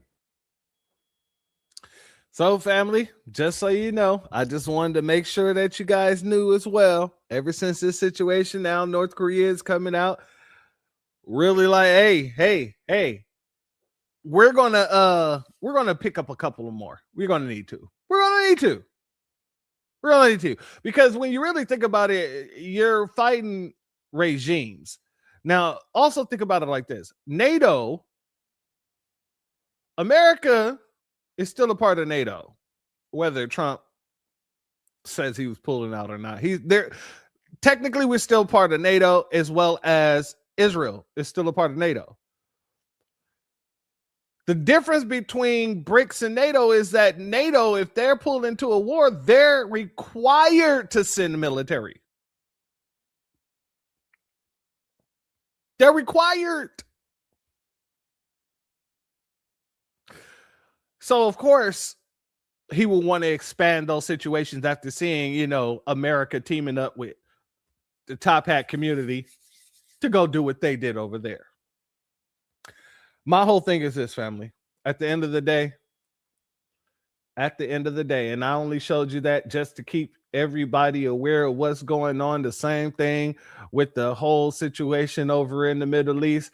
This is about being informed. We are the new black media, so we should be speaking about these things, but I also wanted you to understand what the real situation of this all was. The fact that they need you in order to make sure that the rest of the world don't look at them crazy. They need your soft power. They need your political capital. They need to make sure that, hey, if the blacks got our backs, then we don't have to worry about anybody coming at us saying that we're wrong. At the end of the day, no matter what the situation calls for, it's still tying back to you, family. It's still tying back to your children, family. So, keep your FBA ass at home. Mind your FBA business. Teach your FBA children what's really going on. And not just here, but around the globe. Make sure that they do not get and become subjectable to the devils that are looking for them to take the nectar. Pause. That's our job. That is our job.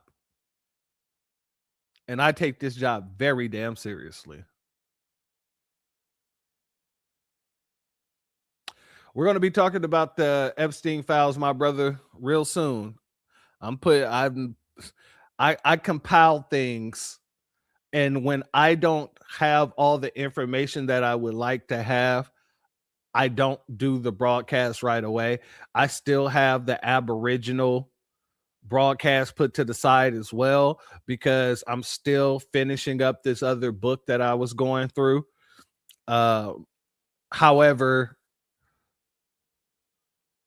I just want to make sure that everybody knows I haven't forgotten. We're still going to talk about the Epstein situation. We're still going to talk about the Aboriginal situation. Hell, I got several other broadcasts that I put together. I put all these things kind of together simultaneously because, like I said, the Most High, I wait until I see what the Most High brings to me and whether it's relevant to the conversation.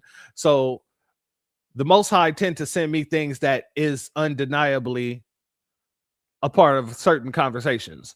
But then the Most High will also send me things that are piece by piece, right? Where you can take certain pieces out of it and it has a message that goes with the message, and then other parts doesn't really do so. So I take my time on these things because I don't want to jazz things up. But this situation, ever since it happened, it's been coming to me frequently. And that's the thing about the universe. Everything comes easily and frequently in my eyes. So when the Most High is sending me something, it comes very frequent, very easily, especially when the Most High wanted to be done at that point in time. Now, I'm not saying I rush, because I say I take time, and that's why I didn't do this yesterday, because there are several things to be given within a 24-hour span. That's just how I move. When I say this is the Church of Black Power, I'm not just using that because it's a catchy name, it is a brand or anything like that. No, it's because my church is quite literally Black empowerment. My religion is quite literally Black empowerment. And the Most High, whether people understand it or not, is about the same thing. So at the end of the day, this is my message that the Most High has given to me that I give to you. That's all it is. And people can choose to take it or leave it. But at the end of the day, they would have to tell me where I was wrong. But with that being said, if you're not subscribed, go ahead, hit that subscribe button along with the notification bell so you can be notified whenever videos like this drop. Please make sure you're hitting that like and share button and the hype button so we can beat up the algorithm. Make sure we get this message out to the ears that need to hear. And if you have not done so yet, please click the link in the description. Go to change.org and put your signature on the petition for reparations. Family, I'm not saying that you shouldn't watch what's going on. I'm not saying that you shouldn't be mindful of what's going on. We should always watch. We should always be mindful, because at the end of the day, we're still Americans. We're still Americans. So it's very, very, very important to make sure that we know what's going on in America and outside of America that will affect America. But when it comes to standing on the square for anybody outside of foundational Black Americans, it's a hell to the no. Our good brother Black Alpha said that this is the hell to the no era. I say it's the hell to the no era nowadays. I done slapped hands with my brother and we all saying the no. Because the fact of the matter is, the only people that got our back is us. When Black Alpha says this is the hell to the no era, that's because he understands that we are the only ones that got us.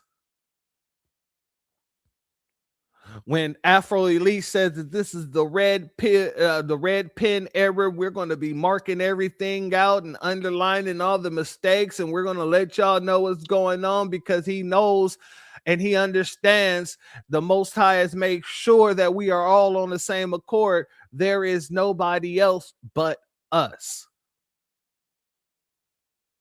No matter what they say, no matter how much they try to convince you that they've always been there, no matter what the situation may have you, At the end of the day, it is always us. At the end of the day, our children must know that it is only us. Otherwise, you're going to have all these other people trying to indoctrinate them into believing that it is always about them. I want to thank each and every one of you for being here, family. All my mods, my members, my Patreons, everybody who donated, whether by Cash App, Super Chat, PayPal, Venmo, anything. I appreciate each and every one of you. And family, at the end of the day, I just want everybody to understand that power that you have, whether knowingly or unknowingly, is reverberates all across the globe. People listen to your opinion. People listen to what you stand for. People listen to what you don't stand for. People listen. And that's why they keep trying to indoctrinate us into their shenanigans. But as I stated earlier, the Most High already done showed me. All we got to do is stay out of it. Let them fight. With that being said, family and friends, the doors of the church are now closed. My grandfather built this country, man. He fought wars for it. And most places he went wouldn't let him sit down and get a cup of coffee. I can't even catch a cab in New York. You know, it doesn't matter how many degrees I get. All you people see is color. Your grandfather was an immigrant. You're American. My grandfather was born here, Duke. And you people still look at me as just another nigga. I know that the government, whatever, can't stand us black people. He's doing everything in the world to make black man be extinct. But I'm going to tell you one thing. Us black people going to survive. Yeah. So fuck everybody. I'm out.